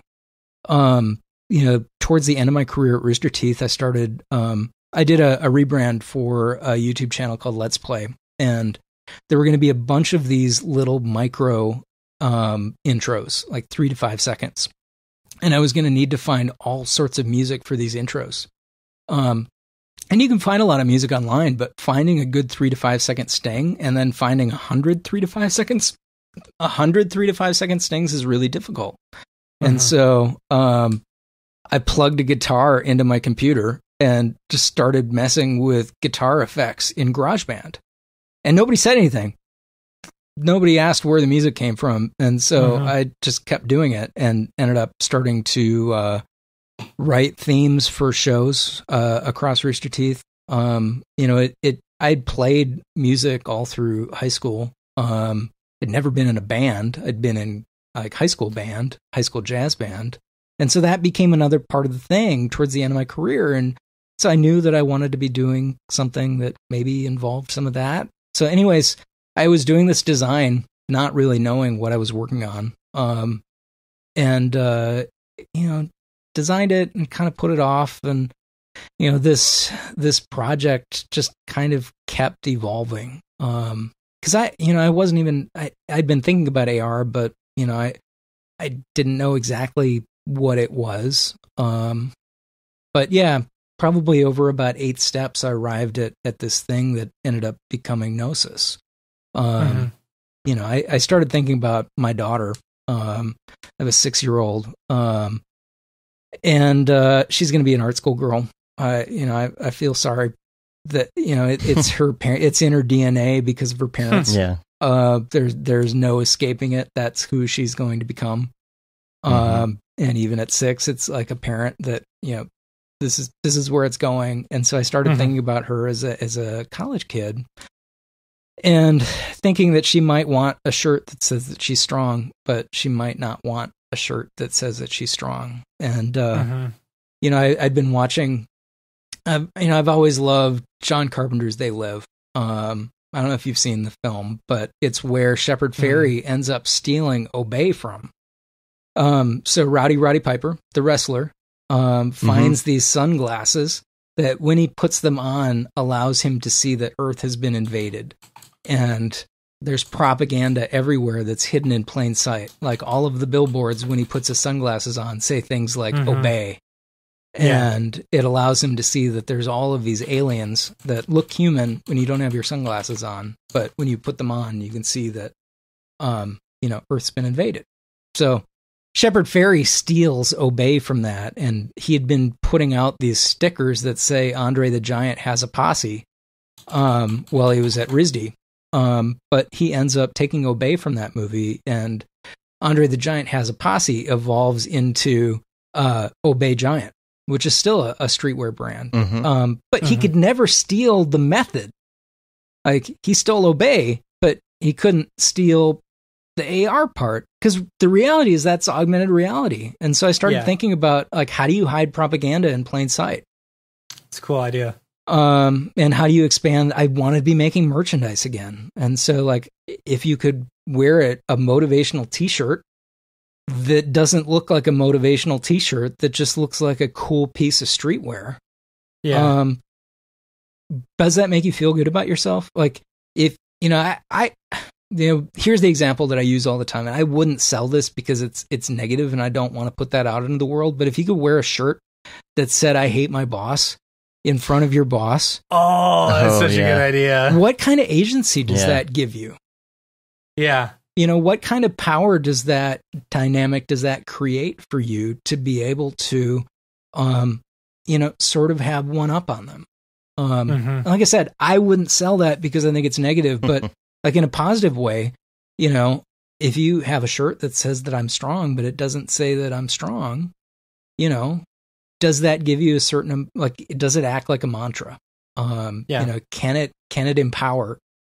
I like that. Because I really wanted that to, sort of be a way to kind of push forward. And so No System, the name of the company, shortens down to Gnosis, which is similar to the Greek word for knowledge, which is Gnosis.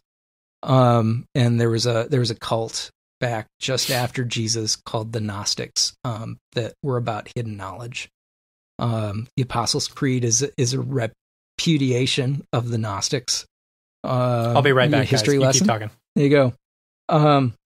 Anyways, so, there's even hidden knowledge in the name. No System is the idea that, maybe there's a way to push past the thing that you think is the thing, but it also shortens down to, the idea that there's hidden knowledge underneath the surface. So, it was basically just a matter of taking all of these individual parts and trying to figure out a way that they combine into something new.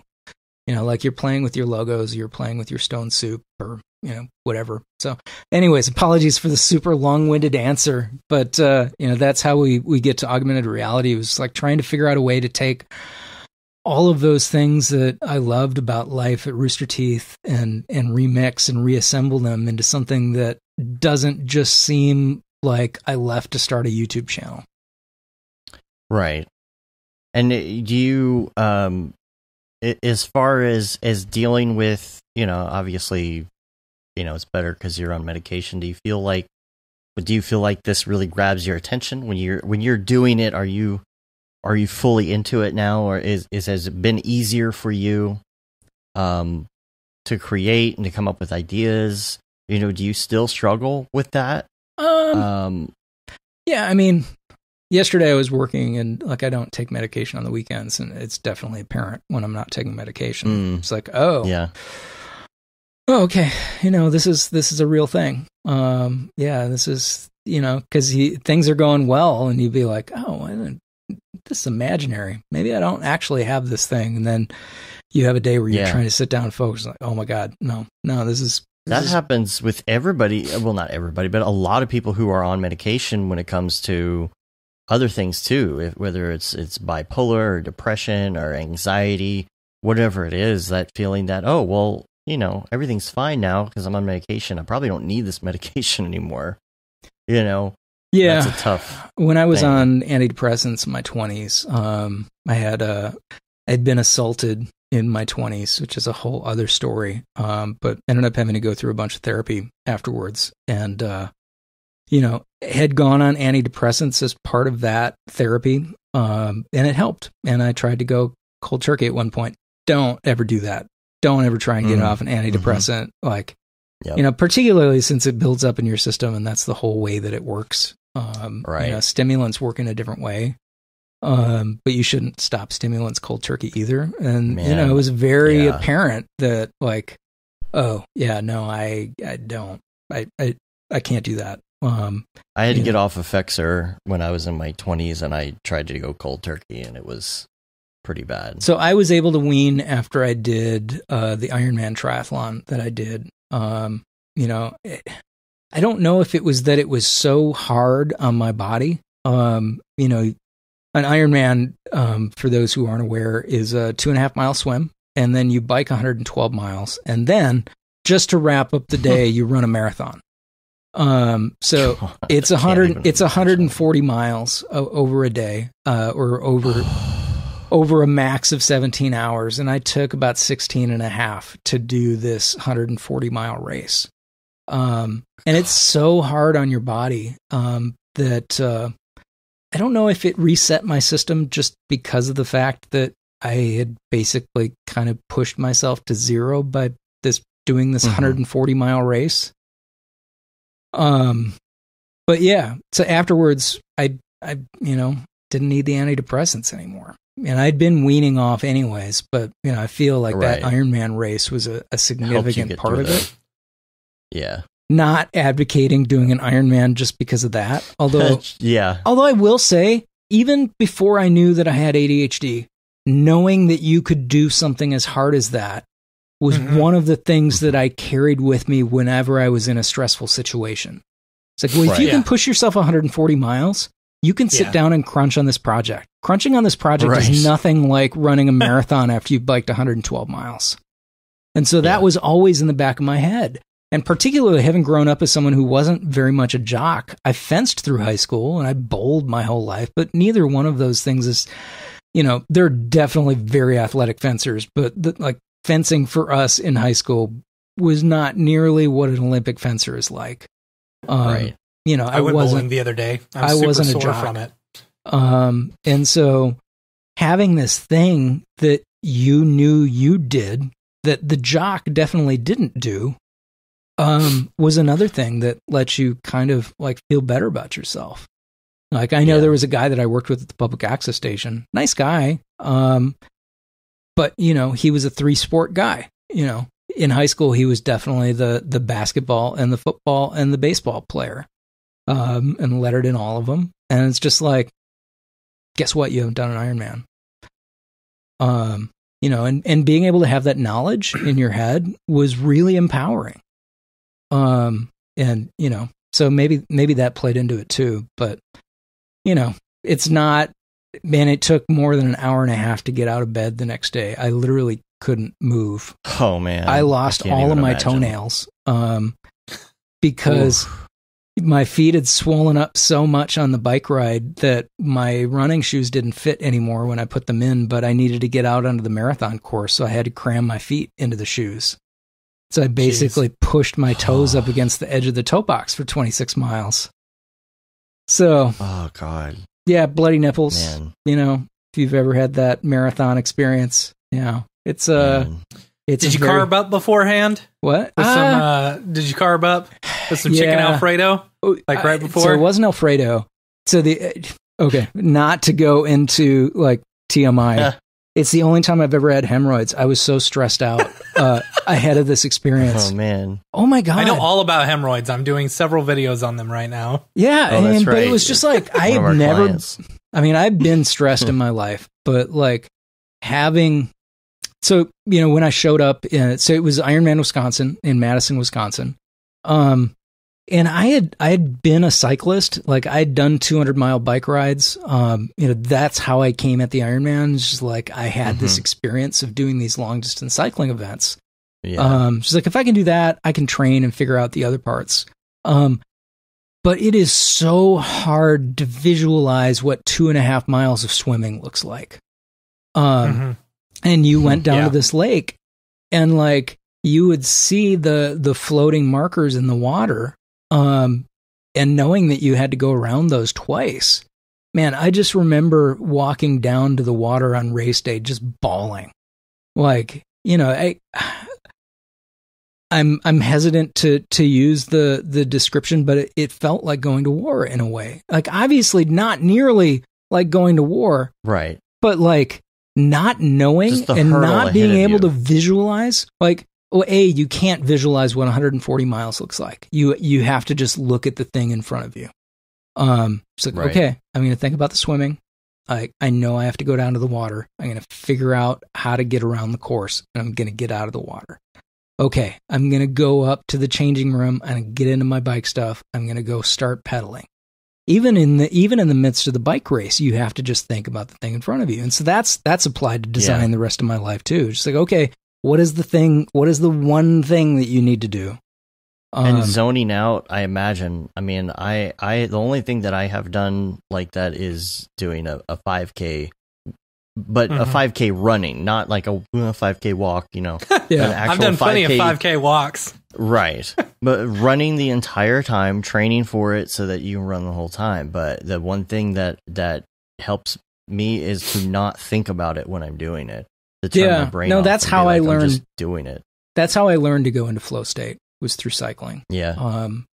Because too often, particularly when you're long distance cycling, if you become completely aware of the moment, you start thinking about every pedal. And even thinking about a mile. You know, the first time I did a 200-mile ride breathing, up in Minnesota, you immediately start breathing. You know, there was this race called the Paul Bunyan Double Century, and there's a lake in Minnesota called Lake Mille Lacs, and it's big enough that you can't see to the other side of it. It's about 20 miles around, so it's a big lake, and it's also farmland, and there's a lot of like barren, empty farmland while you're riding, and so if you've ever ridden through an empty field, you can kind of feel like you're not moving. And so, you know, being in the middle of this where, you know, you have, you know, I knew that I had 80 miles to go and I had a cycling computer in front of me. And, you know, you start running the calculations of like, oh, I just slowed down a mile per hour. That just added an hour to my ride today. Oh God. And so the only way to survive that is to figure out how to shut your brain off. Not that you're shutting your brain off, but like you go into flow state and, you know, you allow the moment to just exist. The same thing happens with the Ironman. The same thing happens when I'm doing good design. You know, I needed to learn how to go into that state, and learning how to go into that state while I was running or cycling, it's never happened while I'm swimming. You know, I was never able to get into that moment. In fact, my freestyle is so awful that when I did the Ironman course, I ended up backstroking and doing about an extra half mile because I'm zigzagging around the course, which blew my legs out. And, you know, you have to bike and run the rest of the day. So, oh God, I can't even imagine. I just can't. But talking about carb loading, the day after, you know, once we finally got up, I walked down the stairs of our hotel and there was someone in the lobby. He's like, oh, you did the Ironman yesterday. I'm just like, how do you know? It's like, oh, well, you're doing the Ironman shuffle. Cause I could sort of barely move and I just looked like an old man walking down the stairs. And we walked next door to this Perkins restaurant and I ordered a tremendous 12, which is this giant breakfast, you know, 3 pancakes, 3 eggs, 3 pieces of bacon, and 3 sausage. I eat that. About a half hour later, I'm starving. And we go to the banquet, the awards banquet, and they have a big Alfredo platter buffet. And I have this giant plate of bread and pasta and chicken and chow down.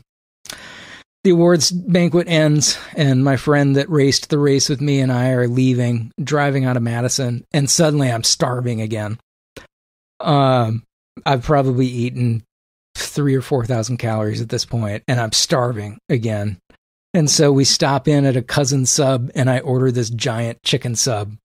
And finally, after the chicken sub, I was satiated. But yeah, well, man, I mean, I figured, you know, I burned like 30,000 calories that day. Good Lord. Yeah, no, you know what it kind of reminds me of actually is another topic I wanted to bring up. Along the lines of powering through something, carving your own path, if you will. This is something that has come up with some friends this week, and some other people we're working with multiple times, and we kept talking about this same topic, and I'm like, well, all these people have kind of run across the same thing, and we've been talking about the same thing, so this is probably a good show topic, which is, don't worry about what everybody else is doing. Mm-hmm. That's come up so much lately, and it's not just about others that are delivering and you haven't. But also whether or not you're doing it wrong. You're not good enough. Kind of like along the lines of imposter syndrome, but not exactly. Number one, feeling like everyone is constantly delivering, because that's all you see online. There's so many people that are just posting, and maybe they're just posting one thing. There's just one thing they post, but it's the combination of those one posts times however many followers or how many people you're following times however many platforms you on. There's like to you, when you look at it, there's like, well, that's 100 things I didn't do today because all those people did those things, so that means I didn't do 100 things. No, each person posted one thing, and maybe that's the only time they posted this month or this week or something like that. There's like a saturation of Mograph when you surround yourself with Mograph. And that's just how it is, because you add those types of people. And this is a small industry. Everyone has a Gumroad. Everyone has the Instagram full of renders, just people making tutorials. And you start worrying about, oh, well, how do I stand out in this? Am I just another cog or whatever? And this is where that whole stick-to-itiveness, I hate that, but, getting through it, pushing through it, getting in the zone like you're in a marathon and you're just trying to tune out and do your thing and get it done. That's where that comes into play, because my second and main point on this is that you have to stop worrying about what other people are doing. I mean, they psych yourself out. You do. You totally you psych yourself out. You say, oh, they posted something similar to this idea that I had for a daily. Well, I guess I can't do that now. It would be copying. If someone had the same idea for a tutorial, or I had an idea for a tutorial and somebody already did it, well, I guess I can't do it now. But I think you have to push that out of your mind, and you have to power through. And you can still do those things. Nobody's going to be upset to see 2 renders of something. Nobody's going to be upset because you recorded a tutorial your own way. It's the analogy that EJ posted a while back, I think, which was a bakery with 2 cakes. There's 2 bakeries next door to each other. They both have cakes. They're both done different ways. And the 2 bakeries, the people there are like, oh man, they did kind of the same cake that I did. But nobody's thinking that. And nobody comes up to the window and says, well, that depends. Who made the cake first? Right. They come up to the windows and they say, oh my God, 2 cakes. Right. So, maybe people will like your render better. Maybe they will prefer your teaching style. Maybe will do it better than the person who's already doing it. You just don't know. And the only way to find out is to do your own thing. When there's, does one render engine come out and then they say, oh, well, I guess there can't be any other render engines because one was already made. Yeah. It can be good. It can be good for competition as far as like features, but there are like small things involved and different goals for different companies and things like that. Sorry. I had a realization the other day. Like I mentioned that I just started using Octane. And like, there had definitely been some inferiority complex from like seeing people add detail to things. And like, oh my God, wow, look at the amount of information in that design, and not realizing that this is all textural and this is all stuff that's being added through other things. Like this is just because of the methodology of how they're doing what they're doing. Like this is, I mean, it's not that they're not talented, but it's not like they're modeling every single one of those things. Like, no, that is a JS placement, and they created a texture that's adding all of that mega structure stuff. I mean, and so trying to figure out like how you do that thing when you don't know the magic trick, suddenly it seems like a superpower of this designer, when in reality they're using a different set of tools than you have. Right. Yeah. And they pick one over the other for different reasons, and I'm glad there isn't just one render engine.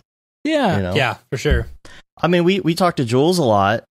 You know, we've been over to the office a lot, and he is very much thinking 1,000 steps ahead at any given time. You can tell that he's always thinking about the next thing, and that he's concentrating though on his own plan. It's his own end goal. Right. And that's good. Other things happen, and I feel like it in any industry that can get to you when other people are doing all of these things. And, I had this issue working on the Houdini course. I'm sitting there editing it, trying to get it done. In the meantime, GSG came out with their first Houdini thing. Course. Yeah. And I'm like, oh, I guess just shut down the process. They released something already. Yeah. And you sit there thinking about it, and then that's when the self-doubt comes in. Will theirs be better? I got beat to it. Nobody will want this now. Yeah. You lose the concentration, and you lose sleep because other people are doing this and that, and people are telling you, and they hit you up, or even if you're on a team and the whole team is together and they're like, oh man, this thing happened and someone else is doing this a different way and it's similar to us, or they beat us to it, and it's fine. But I had to shut it down in my own mind, tell myself to push it out of my mind, treat it like any other distraction, pretend that this stuff doesn't exist. I'm going to do this my way. So what that means is you do you. Press on, shut off the distraction, forget what everybody else is doing, carve your path the way that you originally intended, stick with your plan. Don't let everybody else's work make you second guess your own goals either. Yeah. Stay on that path. If everybody did everything the same way everybody else was doing it, then we'd all be super generic and nobody would stand out at all. So your stuff is only unique when it's your version of what you want to do. Yeah, I had a friend and rant. I had an industry friend last year psych me out a little bit. Admittedly, like, I'm going through some transition stuff. I'm like still probably not normal. Like, I had not settled down from this transition. I was probably acting a little crazy. But I had been talking about, feeling like I needed to become more of a influencer. I hate that term, but like, Oh, I know. I do too. Yeah, I do. But like, and he came back, which was like, why would you want, the industry has enough industry, influencers. I was just like, but it completely psyched me out, and took my eye off the ball of running my own race. It took me a while to be able to kind of get back to equilibrium. It hit a lot harder than it probably should, because I care a lot about this person. When in reality they were trying to figure out how to run their own race too. Right. So, I don't know. Yeah, I mean, I definitely went through some of the same things you were talking about when I was working on the After Effects course that I did for Film Riot this year. It's like, really another 101 class? I mean, there's stuff out there already.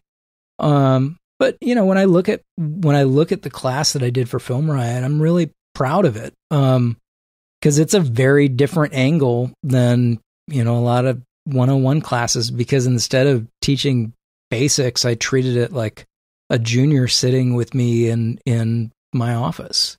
It was like, these are the basics, but like, this is how I would approach this shot. And these are the things that I'm looking at and the things that I'm thinking about. Because I'll go and watch a lot of audio tutorials online where, they're talking to maybe a mix engineer like Chris Lord-Alge. And it might be an intro thing, but he's also kind of walking through his methodology. And even if I'm not ready for that, being able to kind of soak in that a little bit ends up helping me make the leap.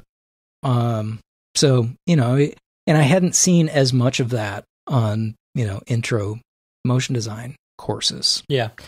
But to compare it again to running a race, when you were running your race, how often were you really thinking about what everybody else was doing?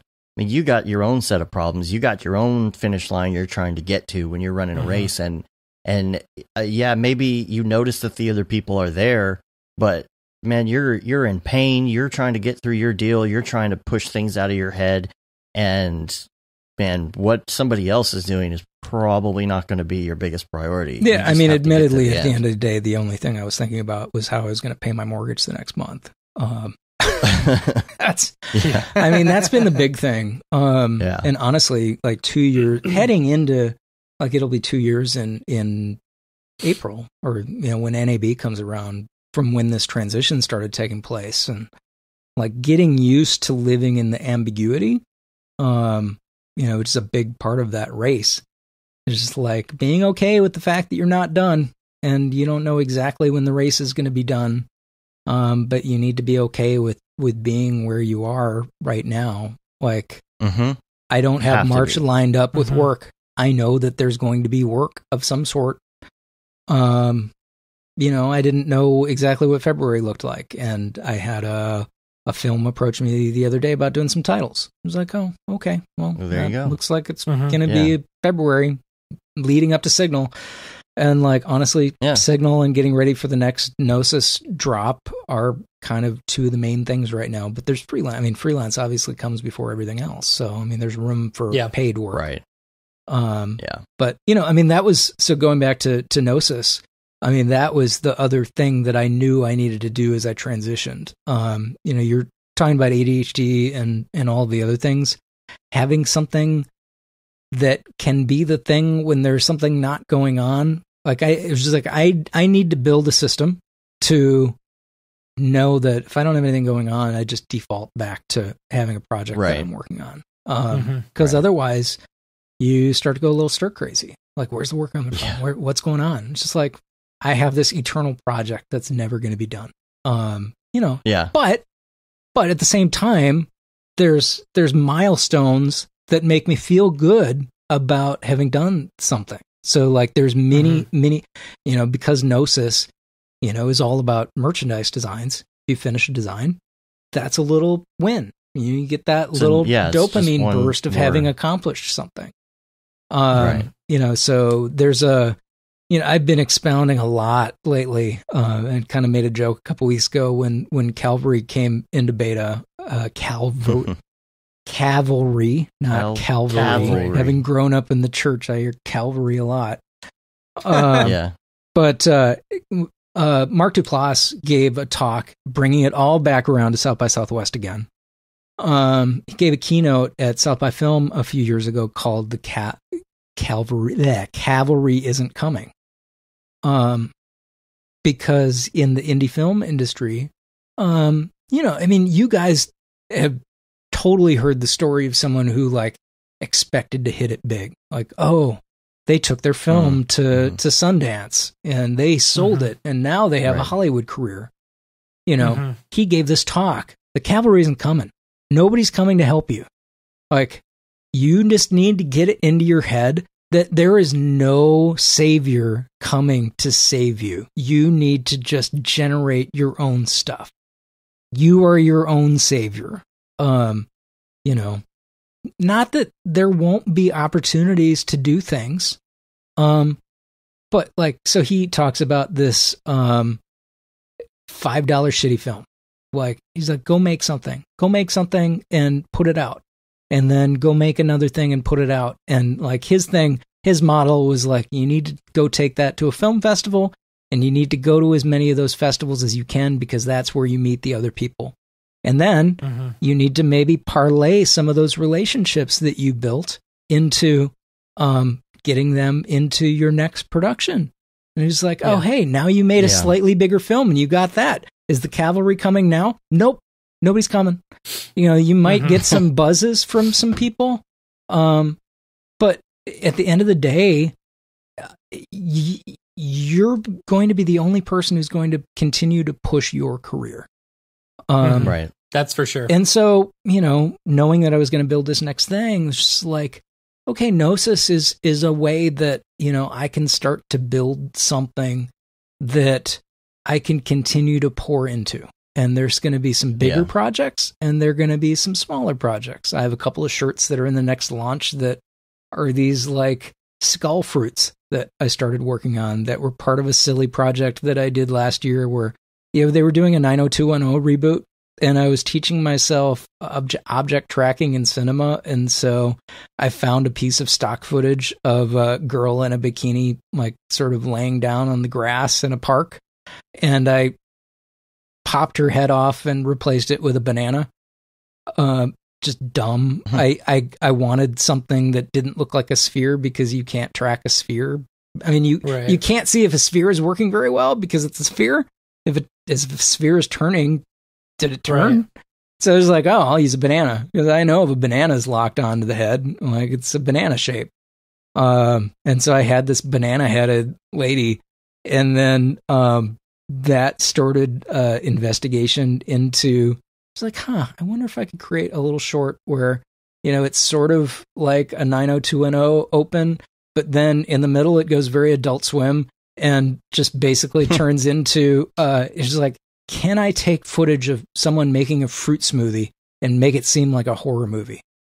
Just like, and so, there's this fake open with all of these fruit people. And then in the middle, the music like kind of breaks down like a record breaking or something, and it cuts to this warped fruit smoothie video, and it's like the horror of a fruit smoothie. Anyways, so I had in the AR portion of that, I had these little pieces of fruit with angel wings that were floating up out of the video, and it sort of expanded out into these fruit skulls that have now become their own designs. And those are small. They're not, they're little like phrase sized designs. If you're writing a story, this is a sentence. It's not a paragraph. It's just a silly little fragment of something. But then there's this other design that I really love and I'm excited to finish.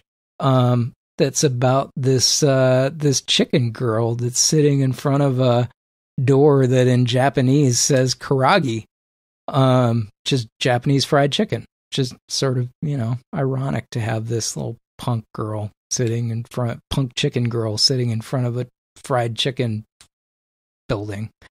Anyways, so, there's this whole little animated short that's part of that I've been working on that's, had me, I feel like I've been living in Tokyo for the last month as I've been using photogrammetry and other things to rebuild Tokyo for this short, not all of Tokyo, but rebuild Tokyo for this animatic that I created. And, that's a full little 40-second animated short that will be a short on its own, but will also be, a t-shirt and a design. So anyways, I built a machine to be able to just kind of keep pushing things out there. And the Roger Corman part of it is like, once I built the machine, trying to figure out how to market it and grow it, I had this thought that, maybe I could work with other designers to having been at Rooster Teeth and been in this place where I knew how merchandising works. I mean, that's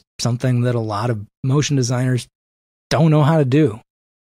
And if I could help them leverage that to start to be able to take some of the things that they're doing already and monetize them in a better way. It's like, oh, hey, you have that really cool daily that you did. That's cool, but you could push it just a little bit farther and turn it into a sticker or a design.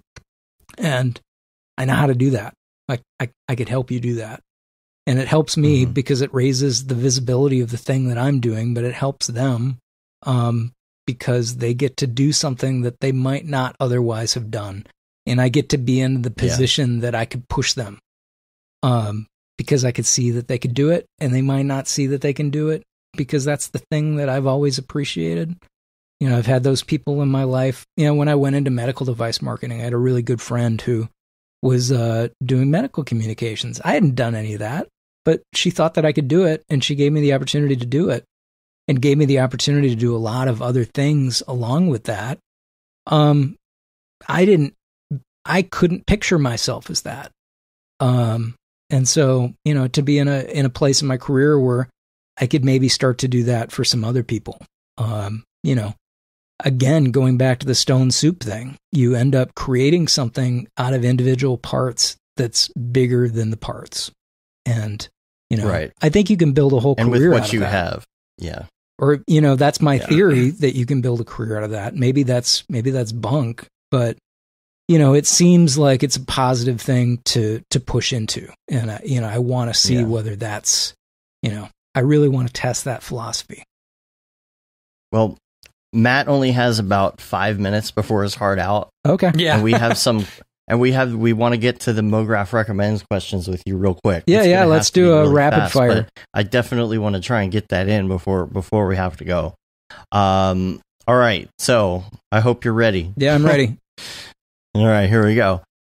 What is your favorite movie? Man, that is a really hard one. Although I will default to the Hudsucker Proxy by the Coen Brothers. Oh, it's such a good movie. If only because there's some amazing miniatures work in that movie. I knew nothing about that movie and just so happened to catch it on TV one day, knowing absolutely nothing, and was totally amazed and just blown away at how good of a movie that was. The side recommendation would be a film called Fish Story. It's a Japanese film. Look it up. It's all about how punk song saves the world. Okay. Very influential. Maybe I've heard about that from you. And then what about music on that note? That's I don't know. My musical tastes are all over the place. I've been listening to a lot of Tycho again lately in the background. One of the best South by experiences that I had a couple of years ago was a concert where we actually slept on stage in an orchestra hall. There's a guy named Max Richter who's a film composer who did an 8-hour symphony called Sleep. And it's meant to be listened to while you're sleeping. You can find the album on Spotify. It's some of the music that I listen to when I need to chill. It almost instantly calms me. But listen to that. Have to check that one out. I've been listening to a lot of Titus Andronicus. Who's a punk band that I like. I love the Hold Steady. Those are probably really influential when I'm working on music for Gnosis. But, my tastes are all over the map. A lot of girl punk, All right. What about TV show? So I freelance and build a startup. I don't watch nearly as much as I want to, but I'm going to go tell people to watch Amazon's Undone because I think it's probably one of the most profound animated series that's been done in recent years. All right. Podcast, favorite podcast? And I don't have to say Mograph. No, you don't have to say us. No, lately it's probably been Creative Pep Talk. But I would say Creative Pep Talk is there's a guy named Andy J. Pizza, who's an illustrator. He also has ADHD, and as I've been sort of processing, that's been one of those things that's been really helpful to kind of understand. So Creative Pep Talk, I would say I listen to Tim Ferriss' show a lot. There's a Jordan Harbinger show, which is a psychology thing that I listen to a lot. And then probably 15 or 20 other things, but those are the regular rotations every week. Cool. Yeah, I'd like to see stats for podcasts and YouTube videos on audience retention for ADD videos. I don't know. I'd be curious. Let's see. Plugin. What's your go-to plugin besides a render engine? Besides a render engine,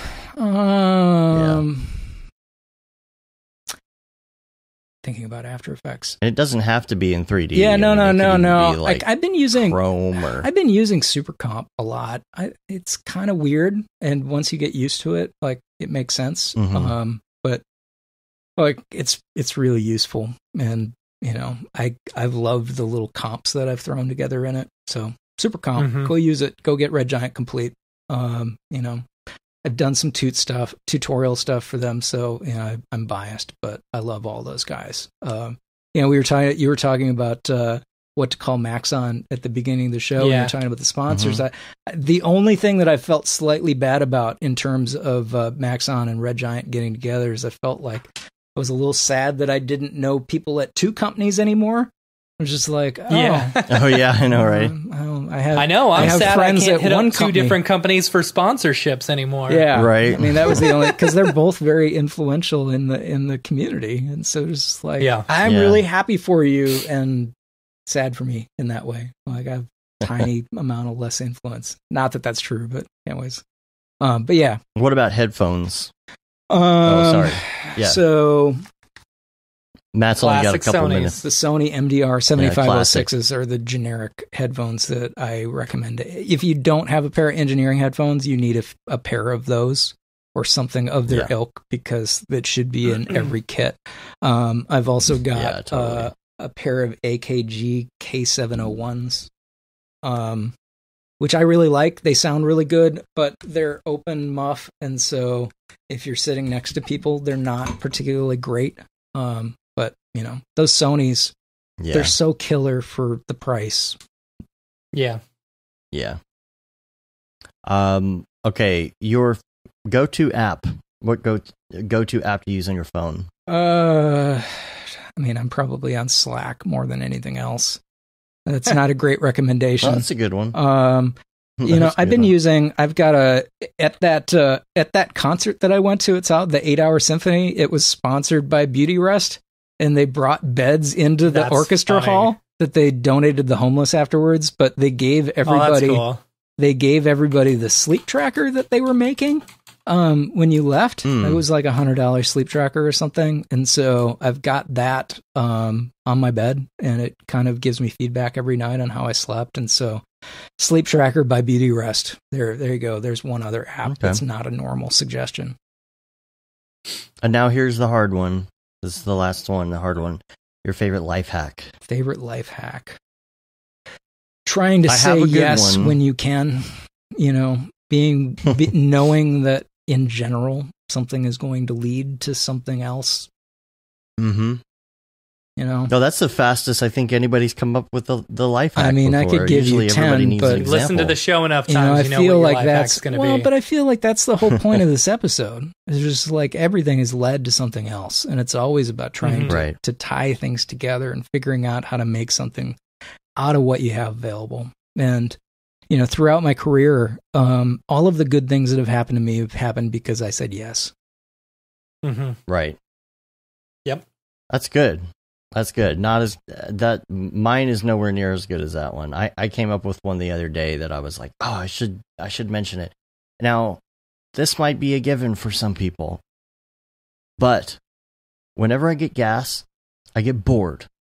Do you ever get gas and you get bored? No, 'Cause it because just I have my takes phone forever. next to me the whole time. Yeah, but sometimes I'm just like, oh my gosh, like this pump is going. You know, you go to the pump and it's one of those. It just happens to That be just going goes really slow. Yeah. You're like, oh my gosh. And I even have like an app where I keep track of my gas mileage and all that, and I Yeah, type you it all do. in.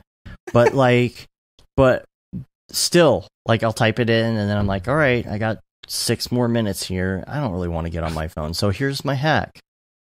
And it's so simple. Mm-hmm.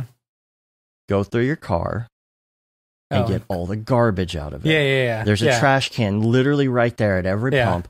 Go through and grab the cans and grab the bottles and the pieces of paper and the straw wrapper and the stuff that the kid left in the car on the floor that's My wife trash does and the that. Cheerios and the receipts.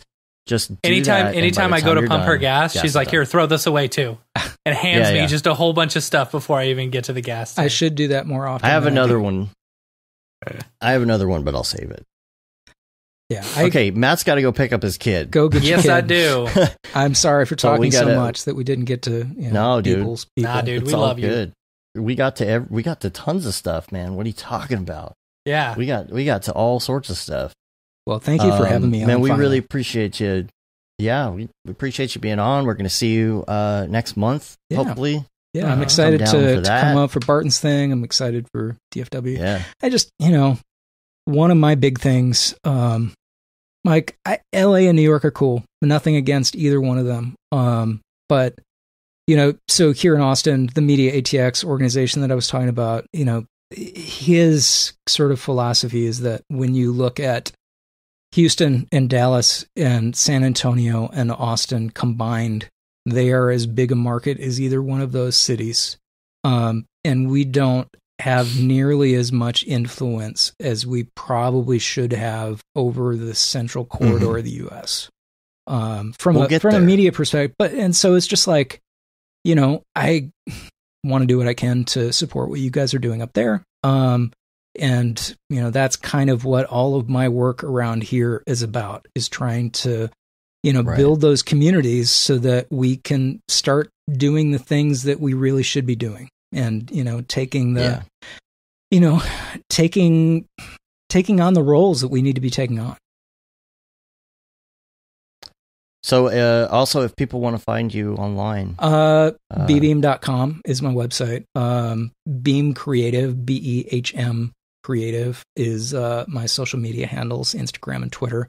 Gnosis Knows, NOSYSKNOWS on social media. The website is also gnosisnose.com. If they use code Mograph, then you can get 25% off. Yeah, there you go. Ooh. Oh, snap.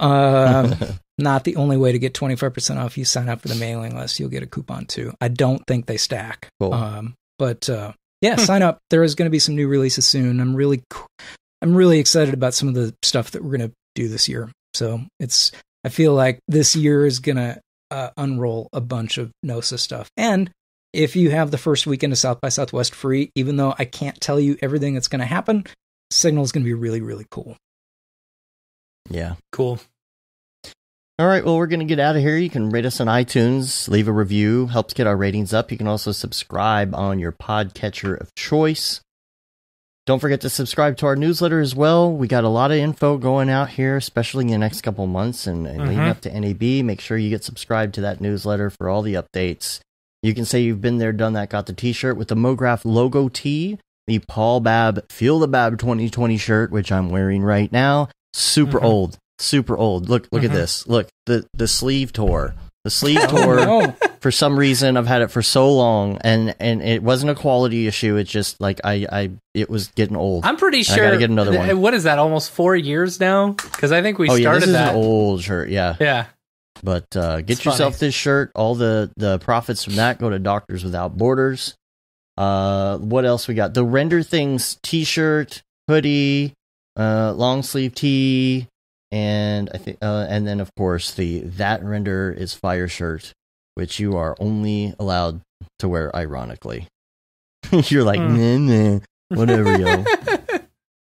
But I think that about wraps it up. We are on Facebook, we are on Twitter, we are on Instagram, we are on Periscope, of course YouTube, and Mograph.com, and of course on TikTok now as well. So, so dumb. So hit us up. TikTok's stupid. Yeah. So that about wraps it up, though. Until next week, I'm Dave. And I'm Matt. And I'm Brian. Have a good one. Later, yo.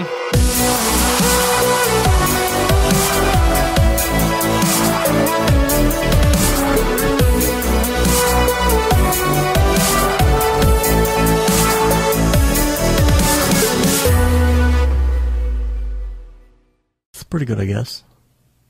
Mograph.com, an online resource for motion graphic artists. Start your week with the Mograph podcast.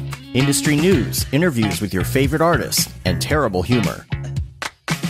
Watch live shows and interviews from Mograph events like NAB, SIGGRAPH, Half-Res, and local meetups.